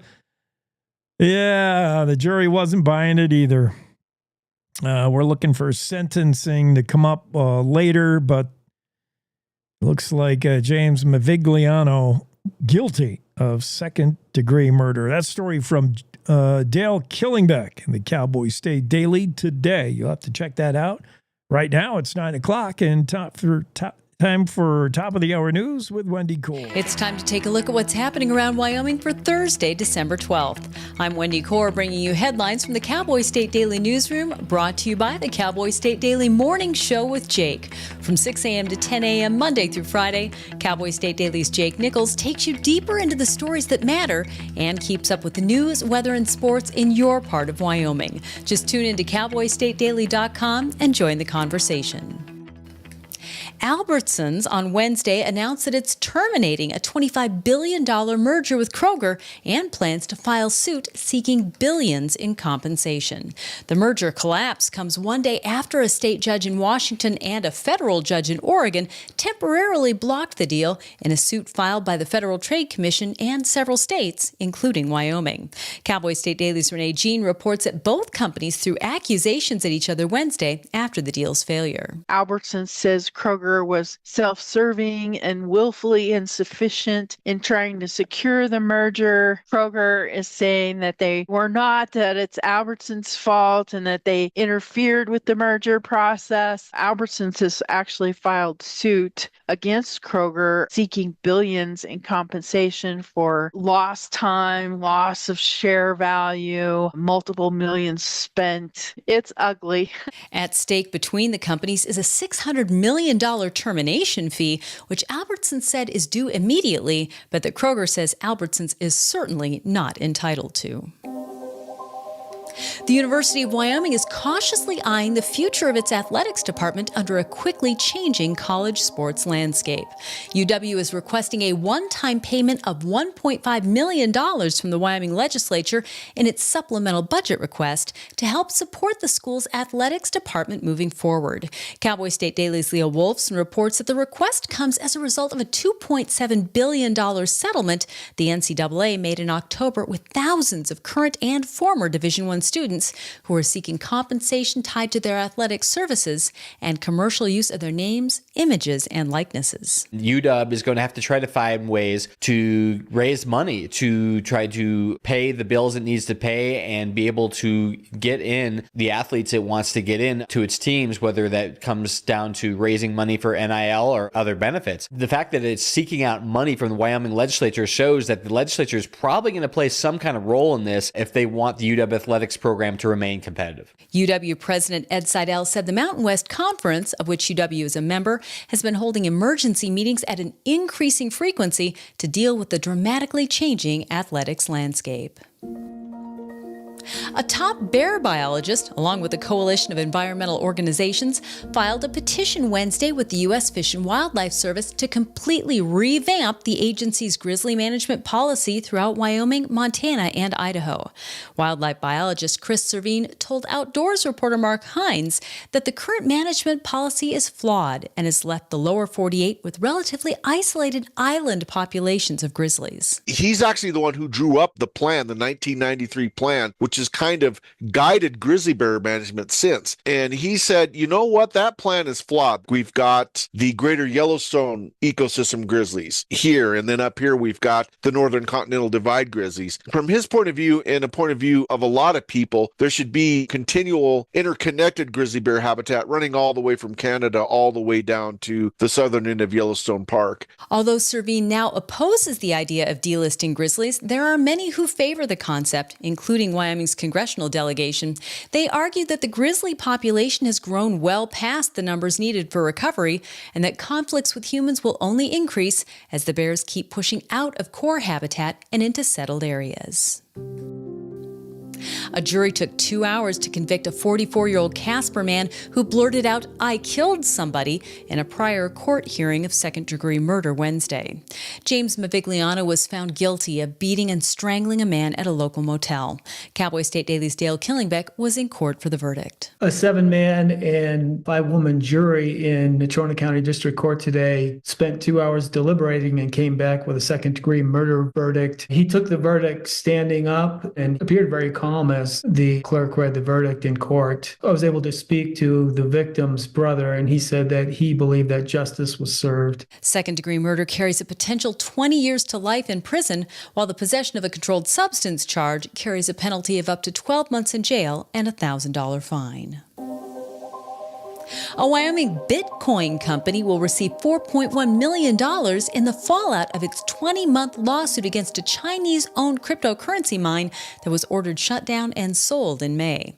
Cowboy State Daily's Leo Wolfson reports that a conglomerate of Chinese cryptocurrency companies in October had forced out Bison Bitcoin from participating in the crypto blockchain mine that was set up just over a mile away from F.E. Warren Air Force Base and across the street from a Microsoft facility in Cheyenne. At the end of the day, this kind of transcends those topics beyond cryptocurrency and really shows that the American government is going to be looking at facilities like the one that popped up in Cheyenne very closely in the future. At the same time, a lot of these American companies are going to be probably trying to find workarounds to be able to kind of still work with the international people that they want to, while also simultaneously not putting American security at risk. Sean Murphy, a representative of Bison Blockchain, said the settlement reaches beyond the cryptocurrency industry and speaks to the high-tension economic and national security relationship between America and China on topics of rare earth minerals,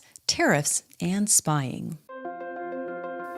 And now let's take a look at today's weather with Cowboy State Daily meteorologist Don Day. It'll be a touch warmer across the state today, maybe a little less windy. We'll still have some windy areas, but today will be an improvement over Wednesday, where we saw the snow finally end in the northeast corner and temperatures beginning to rebound as Arctic air will be just to our east, but staying to the east for the next few days. The next little wrinkle will be a small weather system coming off the Pacific, moving across the western and southern parts of Wyoming as we get into late Thursday night and Friday. It's not much of a system, but it will produce some snow showers in Wyoming's western mountains and valleys, a few snow showers in Wyoming's southern mountains, and maybe a few along the I-80 corridor. We'll have a bit of a break in the weather Saturday, and then as we get into Sunday and Monday, that's when the next Pacific front will pay a visit. We'll have more on that tomorrow. You can get Don's full forecast on the Cowboy State Daily website. I'll be back in just 15 seconds with more news. Open enrollment is here. Discover a range of low-cost plans from Blue Cross Blue Shield of Wyoming. Shop now to find the best option for you. Online, in town, in touch. We're right around the corner. Blue Cross Blue Shield of Wyoming. What's your plan? There are concerns that the historical value of one of Cody's iconic restaurants might be worth less than the value of the land it's occupied for nearly a century.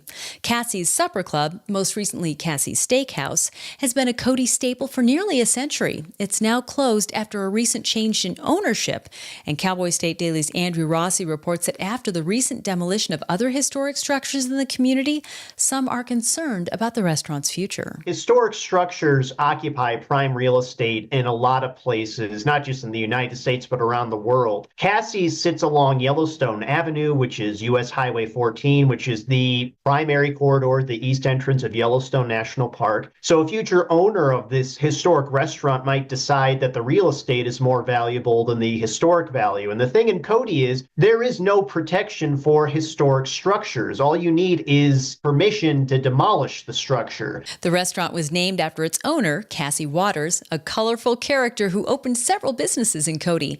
Her entrepreneurship extended to at least one house of ill repute in downtown Cody, which might explain why she built her restaurant outside city limits and reputedly offered the same services there during its early years. Wyoming cities and towns could get more say about the gambling that happens in their communities if a bill advanced by the Joint Appropriations Committee Tuesday passes in the upcoming legislative session. Cowboy State Daily's Leo Wolfson reports that the bill would allow city and town governments to have a say on whether simulcasting permits for historic horse racing machines are allowed in their communities. Currently, counties have full say over this, whether it happens within the municipal jurisdiction or not. And this would kind of at least provide some balance to the dynamic, although counties would still have the ultimate say in approving or disapproving these facilities. Legal gaming attached to horse racing has exploded in Wyoming in recent years and is now a $2 billion industry. A speeding truck driver from Illinois is accused of deliberately sideswiping a man's pickup and disabling it on the highway west of Gillette. The Campbell County Attorney's Office has charged the tractor-trailer driver, 32-year-old Alexander Tuttle, with aggravated assault, which is a felony punishable by up to 10 years in prison. Cowboy State Daily's Claire McFarland reports that the victim and eyewitness statements, plus the evidence on scene, led investigators to implicate Tuttle as the person at fault. The witness characterized it like Tuttle was just trying to get around everyone and trying to go faster than everyone, and then rammed into the guy in the truck that was in the right lane and got wedged onto the sidewalk. And we also know, based on the trooper's report, that the debris indicated the initial impact happened in that right-hand lane. So whereas Tuttle is saying, no, he veered in the left-hand lane, smashed me, the trooper said, well, looking at the debris, it looks like the initial impact happened in the right-hand lane. Tuttle's case rose to Campbell County District Court on Monday. His arraignment is set for December 17th. And eagle nests can be jaw-droppingly huge, big enough for several people to sit in, and they don't get that big overnight. One popular photo shows a Park Service ranger sitting in an eagle's nest, which is big enough for several more rangers to join him. Cowboy State Daily's Mark Hines reports that such supersized nests are hardly unheard of. I talked to a couple of raptor experts here in Wyoming, and yes, eagle nests really do get that huge. They get 1,000 pounds, a ton. There was one that just recently finally blew over in Montana that was over 18 feet tall. So they get gigantic, but the reason is sometimes it takes generations of eagles to build those things. The one in Montana I mentioned that just blew over, they did some carbon dating. Some of the sticks in that were 400 years old. Although both common types of eagles in Wyoming build gigantic nests, the materials and locations they choose vary. Golden eagles are more likely to build nests in places such as cliff faces, while bald eagles prefer to nest in trees. Golden eagles frequently use sagebrush, while bald eagles typically use stick or pine boughs and sometimes even deer antlers. And that's today's news. Get your free digital subscription to Wyoming's only statewide newspaper by hitting the daily newsletter button on cowboystatedaily.com. And you can watch this newscast every day by clicking subscribe on our YouTube channel. And don't forget to drop in on the Cowboy State Daily Morning Show with Jake Nichols, Monday through Friday from 6 to 10 a.m. Thanks for tuning in. I'm Wendy Core for Cowboy State Daily.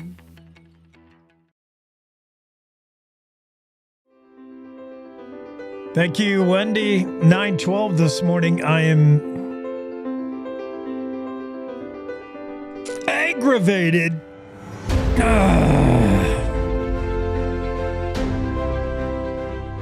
It's good music for my aggravation. I'm like checking my email because there could be something business related that I need to talk about.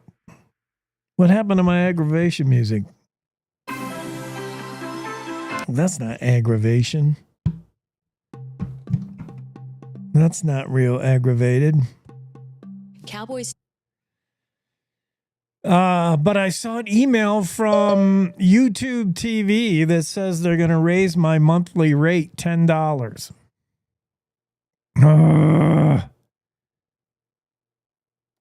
Netflix is going up.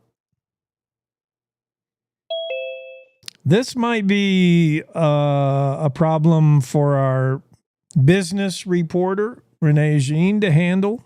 Maybe. Let's get Renee into the Zoom room. Renee, my YouTube TV bill just went up $10. Netflix bill is going up, even though they botched the fight of the century and nobody could watch it with the spinning wheel and the bandwidth issue. Do I have any leg to stand on? Can I fight this? Well, what are you fighting? Or just turn off your subscription, Jake. No need to fight about it. Just turn it off. I say, all right, you can have your. Just sign up for some other streaming platform.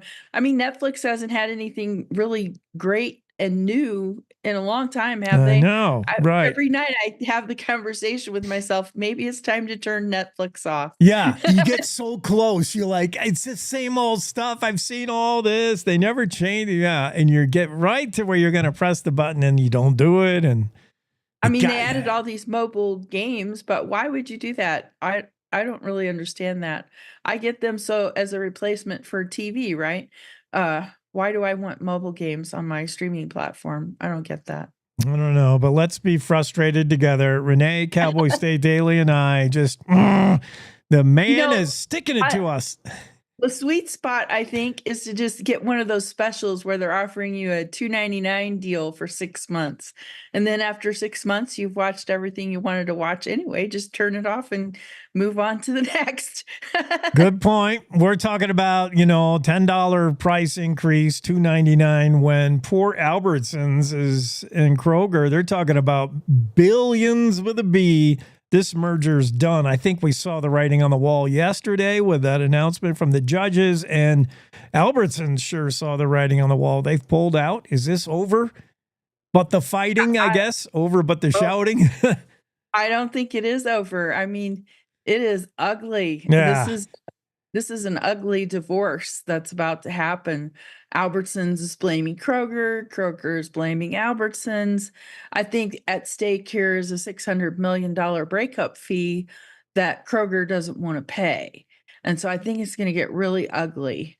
Albertsons has already filed suit in court to, not only get that $600 million breakup fee, but the billions with a B in compensation for lost time and effort, multiple millions spent, lost deals, lost shareholder value while they were in limbo and couldn't pursue any other deals. So I think it's going to get ugly. Now, was it ever reported, or do you get a sense of, like, was it an equal, like they're both powerhouses in the, grocery world, was it a complete coming together of equals, or was Kroger sort of buying out Alberts, saying, come under our umbrella? Who was the bigger one here, or not necessarily? Were they just melding? And that is less clear, but Albertsons had been looking for a merger, and the Kroger one is the one that got proposed, So I would say they're more or less equal. Kroger's is a little bigger than Albertsons, right? But they're like the number one and number two in the supermarket market. Yeah. So you take out all the large format stores like Walmart and Amazon, Costco, and all that. In the supermarket market, they're the big guys. Yeah, the things that fall under Kroger's flagship, Fred Meyer, all those stores, like between the two, that's like every major grocery store. And if you go to any town of size, that you've got one or the other or both. So if they combined efforts, yeah, I can see why judges would say there's no competition once you do this. Well, and so in order to meet the threshold that they needed to meet. They just needed to show that it's less competitive in any particular slice of the market. And they needed to show that Costco, for example, isn't necessarily a one-for-one substitute for a Kroger and an Albertsons competition. So, the people that shop at Kroger maybe aren't interested in having a whole bunch of bulk supply and less variety, which is what you get with Costco. So it's kind of technical, but that's what the FTC had to show in order to get that preliminary injunction that competition is actually lowered in a meaningful way, meaning that customers can't readily find substitutes in other markets if this merger happens. And they found that that is the case in like 1,922 markets. Yeah. Post. Yeah. So the merger deal is off, and now we're on to just the Hatfield and McCoy's lawyers are going to yell at each other and try to get money out of each other when it's all done. But the problems of these big corporations. Let's go back to just the little guy and his aggravation over the $10 rate hike. If I cancel my subscription to something, I'll have the money to buy a Christmas tree, which that's the good news, is that you don't see prices go zooming on Christmas trees. 80% of us admit to using the artificial trees. So you're out of the conversation. Goodbye. You can leave. The 20% of us that are in the real tree market, and we're not harvesting our own. We're going to go out and buy one that's shaped really cool. Maybe one of those Fraser firs from North Carolina. It's not going to be terribly expensive for this season. Well, I think it's fair to say that it's expensive. Live trees have always been more expensive option, and they're temporary. You're going to use them for a year and you're going to throw them away. Basically, you're going to recycle them or burn them or whatever you do with them at the end. But they haven't gone up much year over year, like $5. So in this recent times of soaring inflation, $5 more doesn't seem like a whole lot. Yeah. But I think people should enjoy it this year while they can, because there have been a lot of supply shocks in the Christmas tree market that aren't going to be felt until future years. So people have to think about this. It takes 10 years to grow a Christmas tree. So if you have a heat wave that wipes out thousands of trees, or you have a hurricane that wipes out thousands of trees, it's going to take some years for that to show up. And just because the very next year you plant more new trees to take the place of those that were lost, well, it takes 10 years for them to be ready for the market. So that Hurricane Helene in North Carolina wiped out thousands of trees in Western North Carolina. That's where most of the tree farms are. They are the number 2 supplier of Christmas trees in America. We're not going to see that supply shock for a little while, but it is going to kick in eventually. And then in 2021, Oregon had that huge heat wave, 116-degree weather that wiped out thousands of trees. We're going to see that supply shock eventually. It takes a while for that to show up in the marketplace. Think about the 2008 recession. That forced a lot of tree farms to go out of business eventually because people didn't buy trees. The weaker farms fell by the wayside. Maybe that took a couple, 3 years. 13 years later in 2021, we were still working through some of that supply shock when Oregon's heat wave hit. So, I think we got on an even keel finally with supply and so forth. Supply is still a little constrained. People are wanting bigger trees and they can't find them. But we're going to see more constraint in supply because of some of these agricultural things that have happened. The different timing is so fascinating. Depending on the commodity, you got a decade delay with things that affect the Christmas tree market. Yet, if oranges freeze in Florida, it seems instantly when I go to Smith's, the oranges cost more. Or if, a hurricane is threatening to come to the Gulf, instantly the price of diesel goes up before the hurricane even hits. The diesel man, like, I'm getting more aggravated by talking with you, Renee. I'm not calming down at all. So let's go to something really nice to think about. Sheridan's famous Main Street. I love in this story that you had the side bit about the guy who's buying something. He's on vacation in the Ozarks and he's buying a T-shirt or a sweater, and they say, "What's your zip code?" And he tells it, and she, "You're Sheridan, Wyoming. I've always wanted to go there. It's my bucket list dream." That is so cool. Proud to be from Sheridan. If you are, you got a Main Street that is known nationally, maybe internationally. Wow. It really is a cool Main Street. And I went when I went to Sheridan this summer, and I'm walking up and down Main Street. I'm looking for entrepreneurs to interview for that other story I wrote about how entrepreneurial Sheridan is. And Main Street is just full of this diversity that I don't see in a lot of main streets. A lot of main streets in America are dying. They just can't get customers. They aren't drawing people anymore. It takes a lot of work to have a main street that is so attractive and that has such a diversity.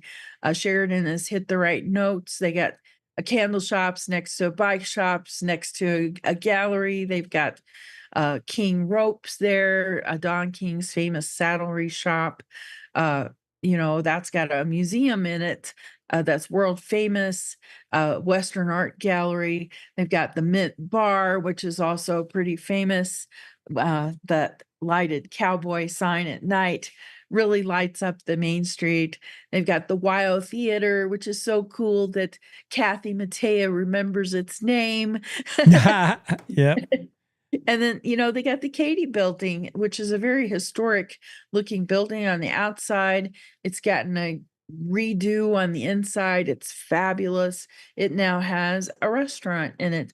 So a lot of really vibrant things happening on Sheridan's Main Street. You're right. And such a good mix, you can go from cowboy to modern art to just a little of everything. And it just got a small town feel. That's small town USA without being generic. I was truly a Sheridan gem. I mean, yep, Sheridan's Main Street. I think we all know that. Anyone who's lived in Wyoming for a minute is all ready to brag on Sheridan's Main Street.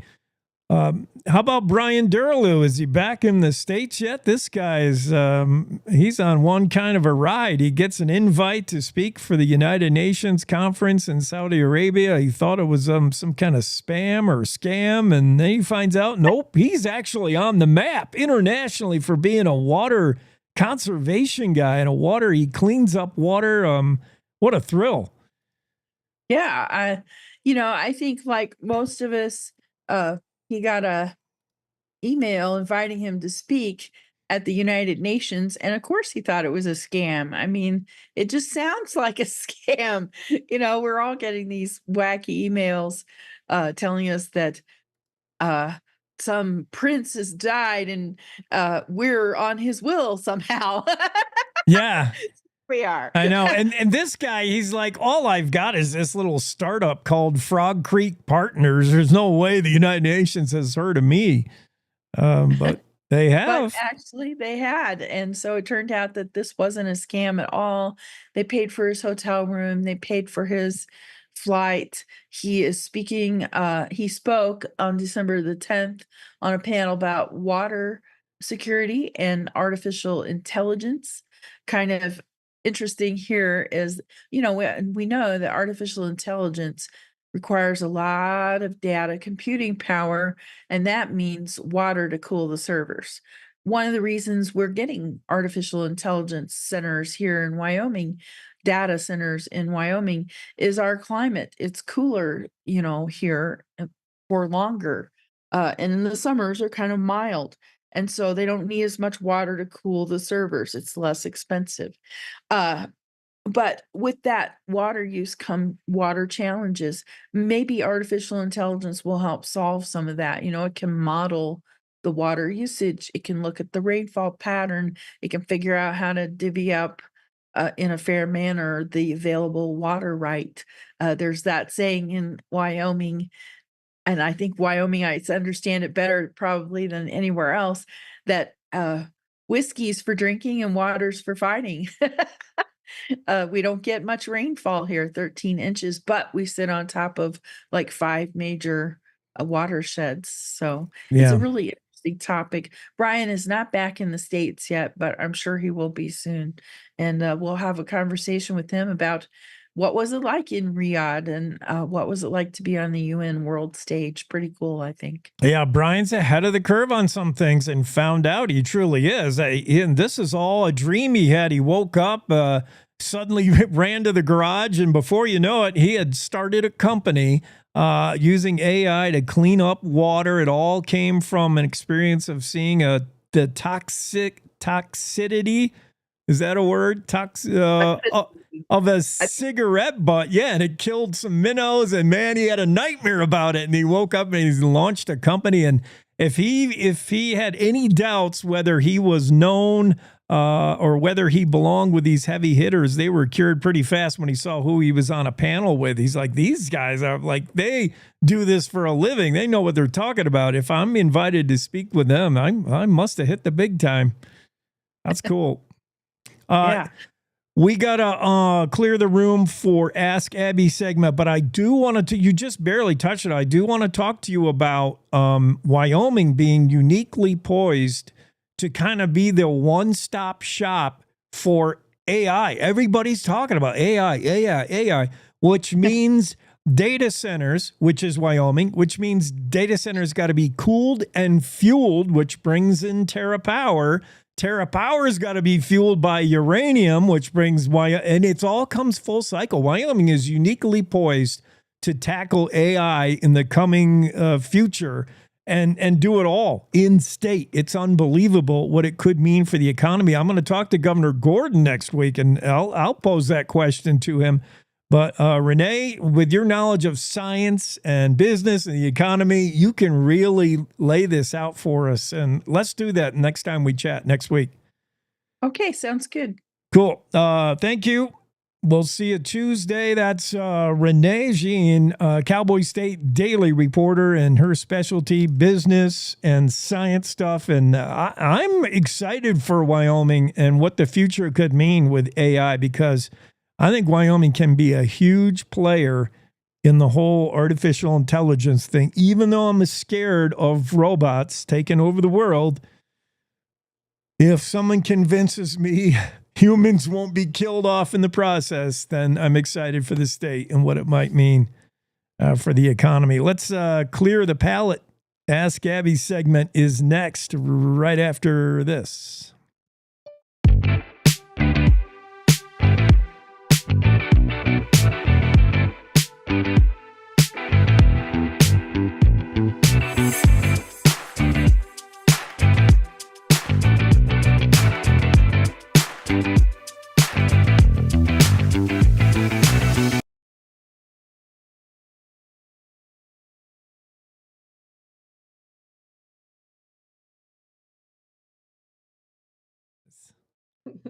All right, there he is. Ask Abby. How you doing? Yeah, I was on. You don't know what I'm doing, though. When you watch like your Zoom room, you don't know.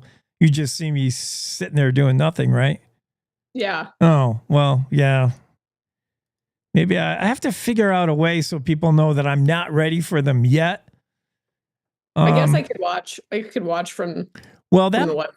I know you could, but that's putting an unfair burden on you, and that could be a real pain. But, you know, so far, guests like Senator Barrasso, Representative Hageman, Secretary of State Chuck Gray, they've all been able to figure it out. But every time I put you in the Zoom room, first thing you do when you get there is start talking to me. I'm like, wait, we're on break.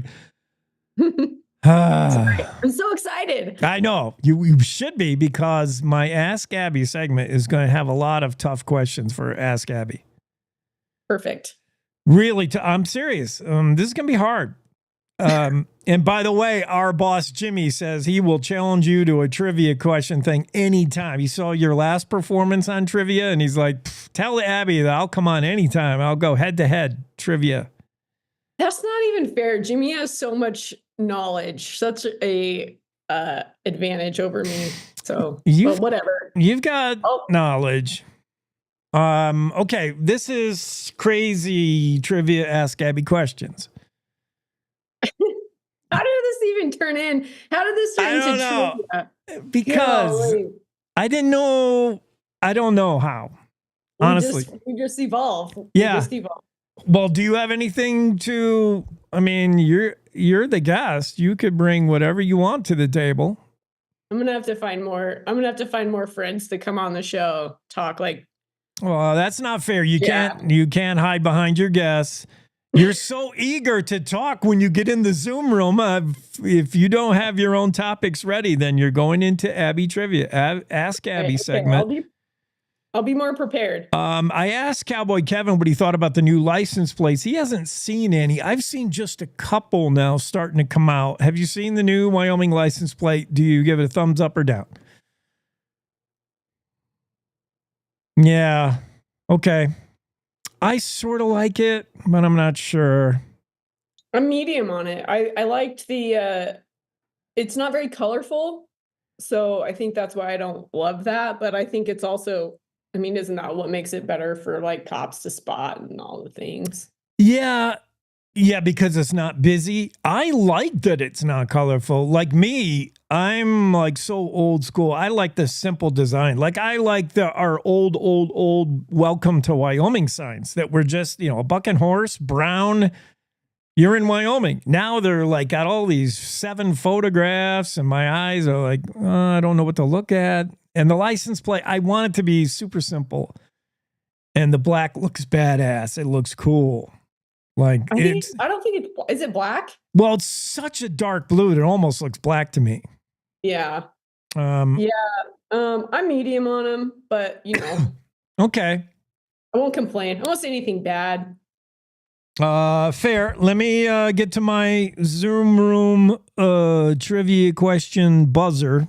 I'm assuming we're gonna need the buzzer a lot. Which I can't hear anyway. All right. Well, everybody else can, so don't worry. We're gonna buzz the crap out of you here. Okay. There's the buzzer in case Abby's wrong, which she probably won't be. I'm always worried when I'm drinking my drink that I'm gonna choke on it in the middle of the show. I'm always worried that being from your marketing, it is awful.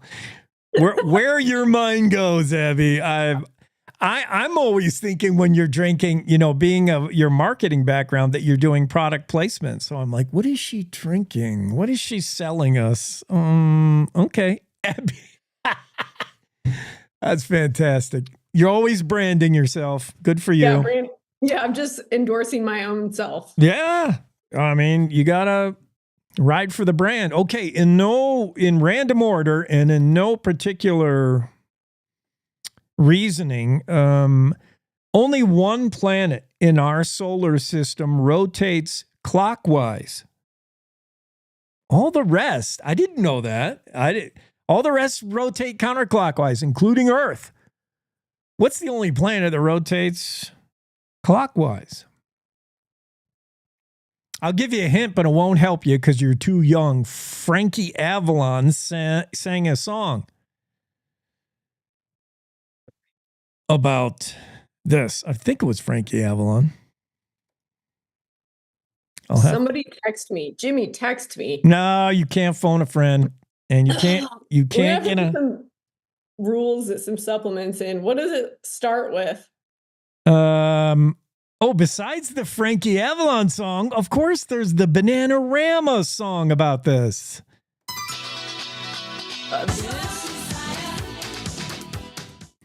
Bananarama, you remember them? That's a little newer. A little newer than Frankie Avalon, anyway. Here's Frankie Avalon's song.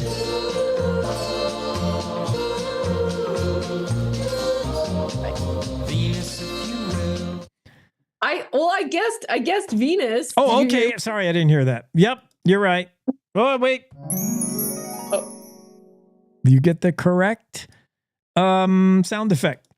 All right, you're 1 for 1, but you needed a lot of hints for that. So taking that into consideration. What is, oh, you'll know this because you're a dietitian. Is that correct to call you that? Yeah. Okay. What's the only food that never goes bad?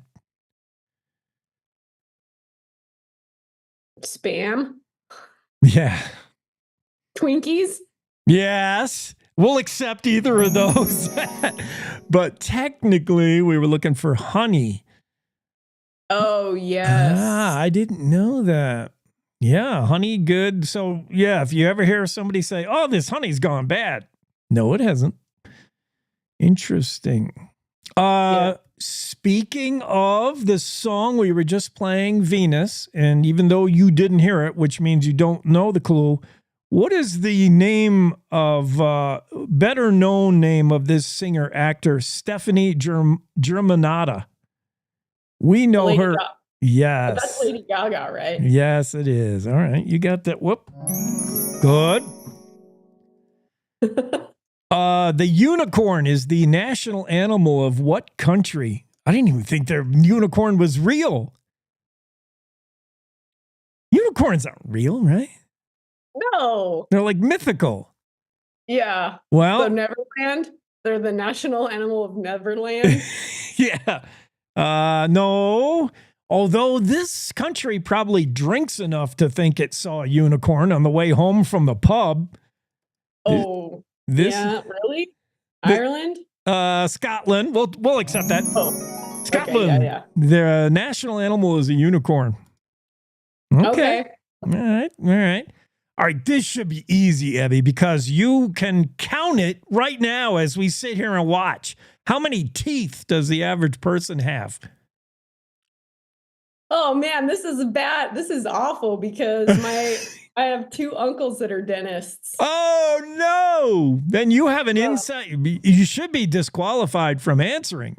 But Uncle Richie, if you're watching, please text.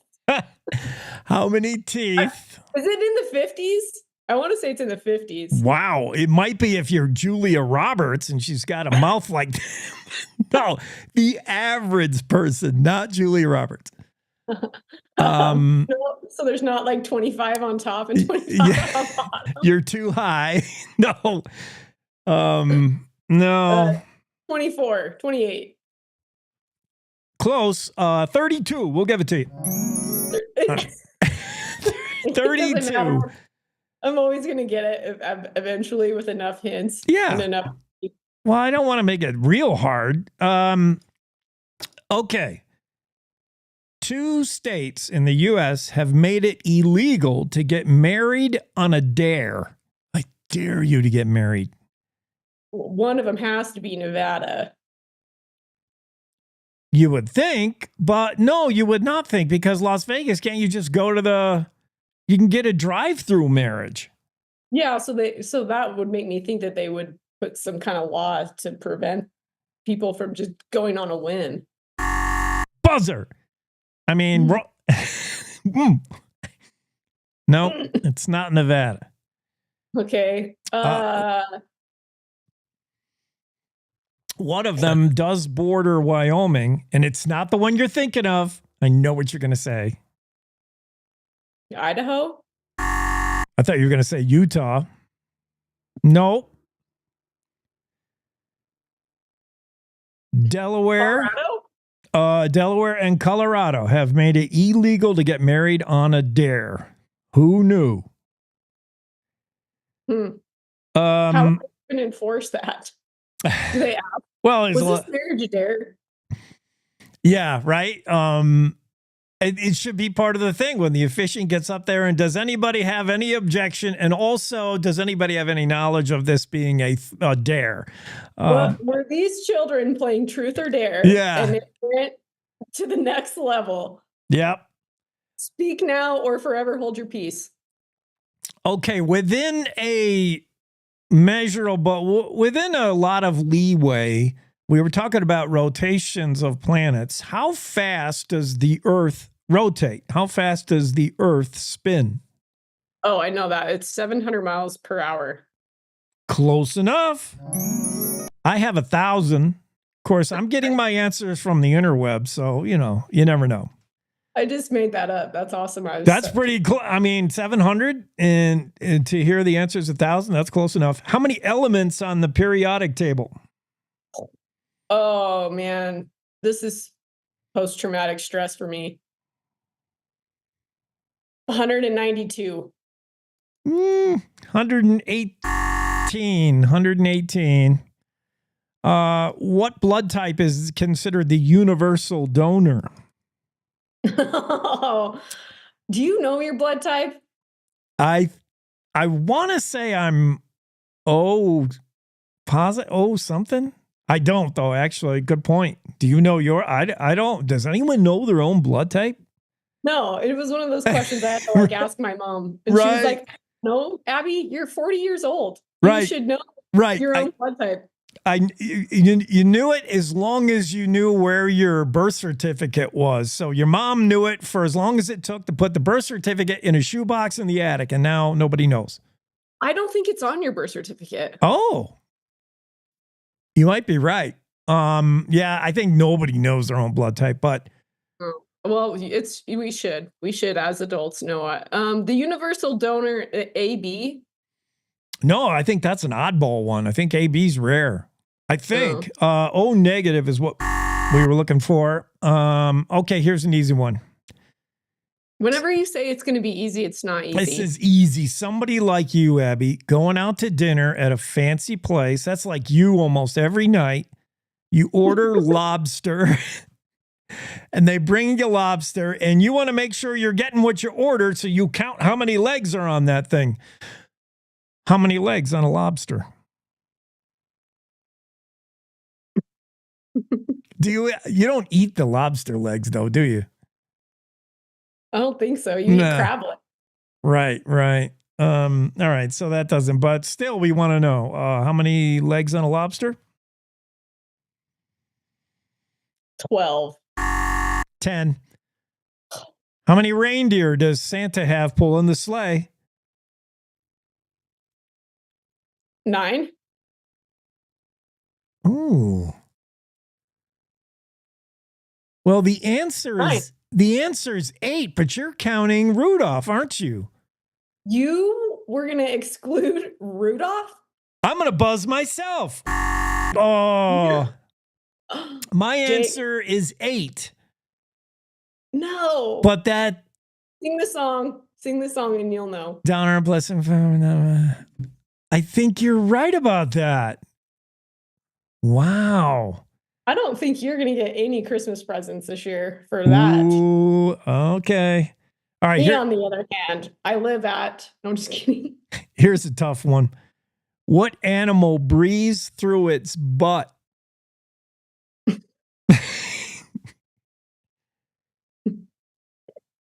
We'll accept I'd it. like to phone all my friends' children in elementary school because they are probably the only people that would know this. Right. After they got done with a giggle fit, learning that this animal breathes through its butt. It's not a donkey or a cow or a... Some people I'm trying to think what animal doesn't have a nose, right? Yeah, what animal does... You're right. Like if you were to look at this thing... You'd say, where's its nose? It doesn't have nose holes. Yeah. It doesn't have nose holes. It has buttholes. It has buttholes, and that's how it breathes. Yeah, there's a lot of people thinking, oh, that's our old golden retriever. He breathes through his butt. It's an animal you don't often see its nose holes. You don't often see its head either. What? Or its legs. Does it live in the ocean? Sorta.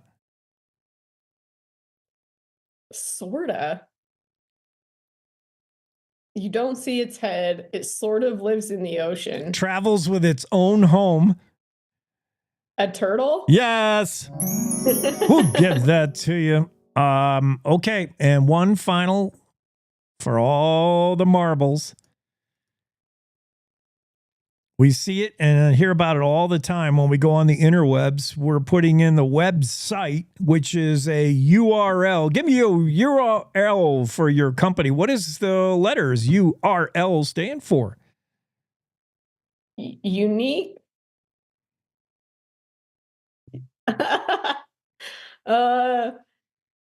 Unique something line? No buzzer. I just found out that Stanford University owns the rights to the original Google algorithms. Stanford University. That was weird. We were looking for a uniform resource locator. You know, Brad should have texted me that. Yes, Brad would have known that. Yeah, Brad would have known that. Brad is our web developer at Cowboy State Daily. He's amazing. He was probably not listening because he's busy, but if you were listening, Brad, and you didn't send me that answer, I still love you dearly, but yeah. All right, nice trivia. Let's play my music. Thank you, Abby, for playing. We'd like to give you this parting gift. Sorry you weren't a winner today, but it's the Ask Abby segment. Actually, you got a lot. You got more than I thought you would. I thought you'd be 0. Like, these were hard. Thanks for the confidence. Yeah, every time you said this is easy, it wasn't easy. I was trying to, prop you up so you would have confidence going in because, yeah. If I were to ask you what's a group of flamingos called? Flock. A flamboyance. See, no way, really? I spared you the real wacky ones. Okay, what state is got the shortest commute?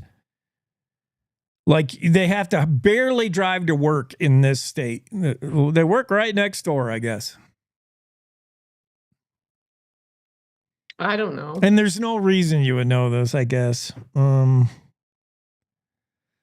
South Dakota. Our neighbors, again, a neighboring Wyoming state, they have, according to the U.S. Census Bureau, the shortest commute to work. South Dakotans. Huh.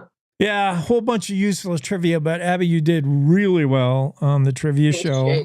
Jimmy would have probably smoked you, but we'll never know. Oh, by the way, are you hip to Hawk to a girl and everybody losing their money in her crypto coin? No, tell me about it. She launched a cryptocurrency and somehow it bottomed out and it lost all its value overnight and people lost their life savings and they're all mad at her. Oh. So now she's going to have to start an OnlyFans. Yeah, she's going to have to. She's right with me now. She's starting from the bottom. How's your OnlyFans going? Not well. I mean, everybody who's successful at it they look like you. I need you to be the face of my OnlyFans account, not me. I'm not going to make any money. With you, I got a chance. Let's pretend you are my OnlyFans thing. But, yeah, so when Hawk to a Girl was getting grilled the other day about this cryptocurrency, the interview was getting uncomfortable, and she ended the question and answer session with, I quote, "Anywho, I'm going to bed now, and I'll see you guys tomorrow." And it's now become a TikTok viral sensation sentence to use whenever you're done talking with someone. So, Abby, anywho, I'm going to bed now. We're done here. And we'll see you next Thursday. See you next Thursday. All right. Thanks for playing. Have a great day. Bye, Jake. That's Abby in our Ask Abby segment. Anywho, yeah, we're going to bed now. That's not a bad idea, but I got another 8 minutes to stay awake. Let's get you to Don Day's weather forecast. It'll be a touch warmer across the state today, maybe a little less windy. We'll still have some windy areas, but today will be an improvement over Wednesday, where we saw the snow finally end in the northeast corner and temperatures beginning to rebound as Arctic air will be just to our east, but staying to the east for the next few days.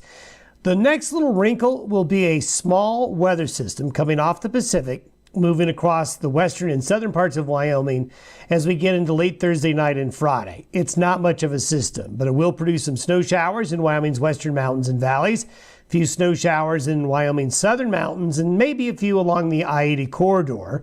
We'll have a bit of a break in the weather Saturday, and then as we get into Sunday and Monday, that's when the next Pacific front will pay a visit. We'll have more on that tomorrow.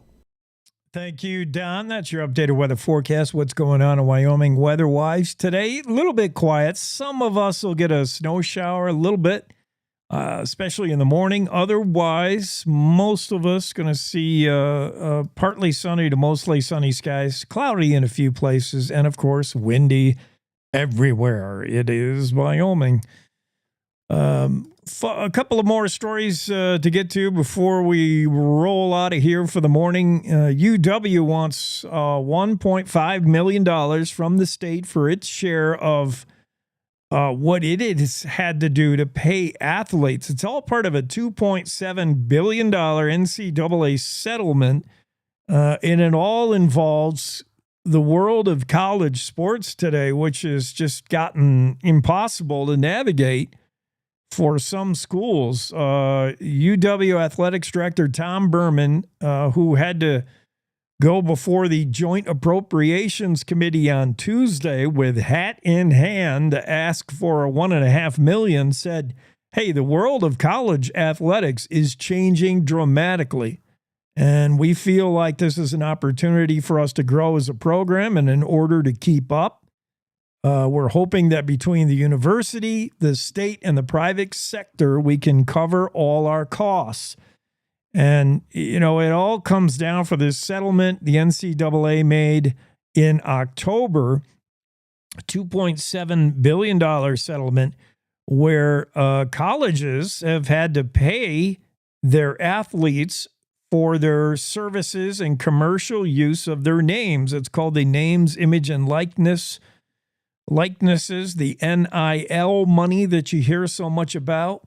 I mean, you can equate it to this. I mean, to keep it simple, what has happened is going back a couple, 3 years ago, maybe more, certain college athletes would find themselves, let's say, on a video game. You know, there's their Madden football game where you can play a football game and you can be the coach or the player for a team that has actual play, like real life players, like, oh, I'm going to be Tom Brady.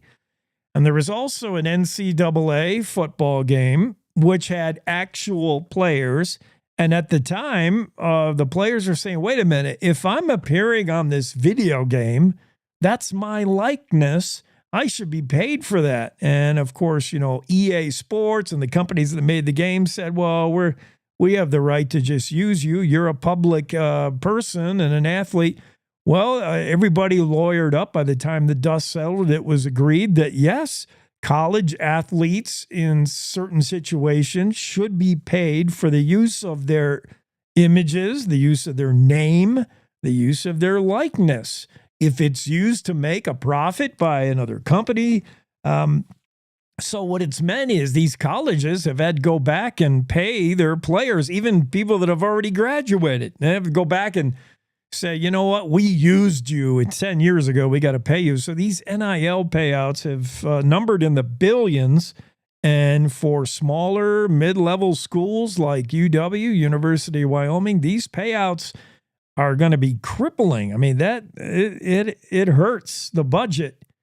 And already we're seeing the effects. UW going before the committee at the legislature, University of Wyoming, on Tuesday, speaking in front of the Joint Appropriations Committee, asking for $1.5 million, a one-time ask, Tom Berman says, but yeah, we'll see if it's the one time. Here's our own Leo Wilson talking a little bit more about it. And I think this is kind of an issue far from over and far from just concerning Wyoming. I mean, Wyoming's lucky that it has just the one 4-year university.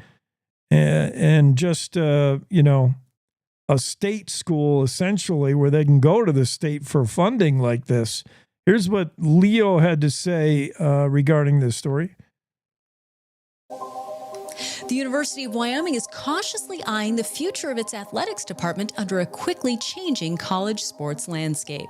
UW is requesting a one-time payment of $1.5 million from the Wyoming legislature in its supplemental budget request to help support the school's athletics department moving forward. Cowboy State Daily's Leo Wolfson reports that the request comes as a result of a $2.7 billion settlement the NCAA made in October with thousands of current and former Division I students who are seeking compensation tied to their athletic services and commercial use of their names, images, and likenesses. UW is going to have to try to find ways to raise money to try to pay the bills it needs to pay and be able to get in the athletes it wants to get in to its teams, whether that comes down to raising money for NIL or other benefits. The fact that it's seeking out money from the Wyoming legislature shows that the legislature is probably going to play some kind of role in this if they want the UW athletics program to remain competitive. UW President Ed Seidel said the Mountain West Conference, of which UW is a member, has been holding emergency meetings at an increasing frequency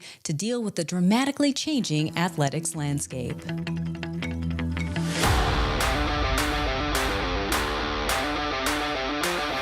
Yeah, interesting story. State Senator Tim Salazar of Riverton questioned Berman on whether is this $1.5 million going to pay the players, or is it going to make up for cuts you had to make in order to pay the players? Where is this money going? This interesting story and more we covered this morning. Wyoming lawmakers plan to make more gambling in the Equality State, maybe. Cassie's Supper Club in Cody closes. Locals hope not for good. But they admit new ownership has piloted the historic eatery straight into the rocks. How big is an eagle's nest? Well, the largest of them could accommodate a Budweiser Clydesdale. ICE is booting 3 illegals from the country after a major pot bust as deportations start to ramp up. Albertsons pulls out of the merger with Kroger. Both sides now accusing the other of screwing things up, and the lawsuits are flying. A jury agrees with the man who blurted out, "I killed somebody." They said, "You sure did." Guilty of second-degree murder. And a grizzly bear expert has an 11th hour change of heart. Chris Servine now believes the bear is not fully recovered until it can fully travel the greater Yellowstone ecosystem. He says don't delist the bear after he originally said we should. All these stories and more on the Cowboy State Daily Morning Show, and you can read them all on the CowboyStateDaily.com. We'll see you tomorrow at 6. Good afternoon.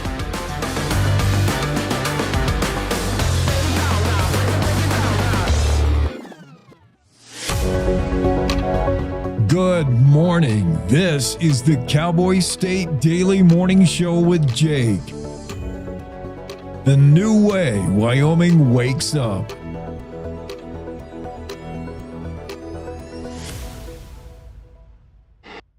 The views and opinions expressed on the Cowboy State Daily Morning Show are solely those of its host and do not necessarily represent those of Cowboy State Daily's reporters, editorial staff, or ownership.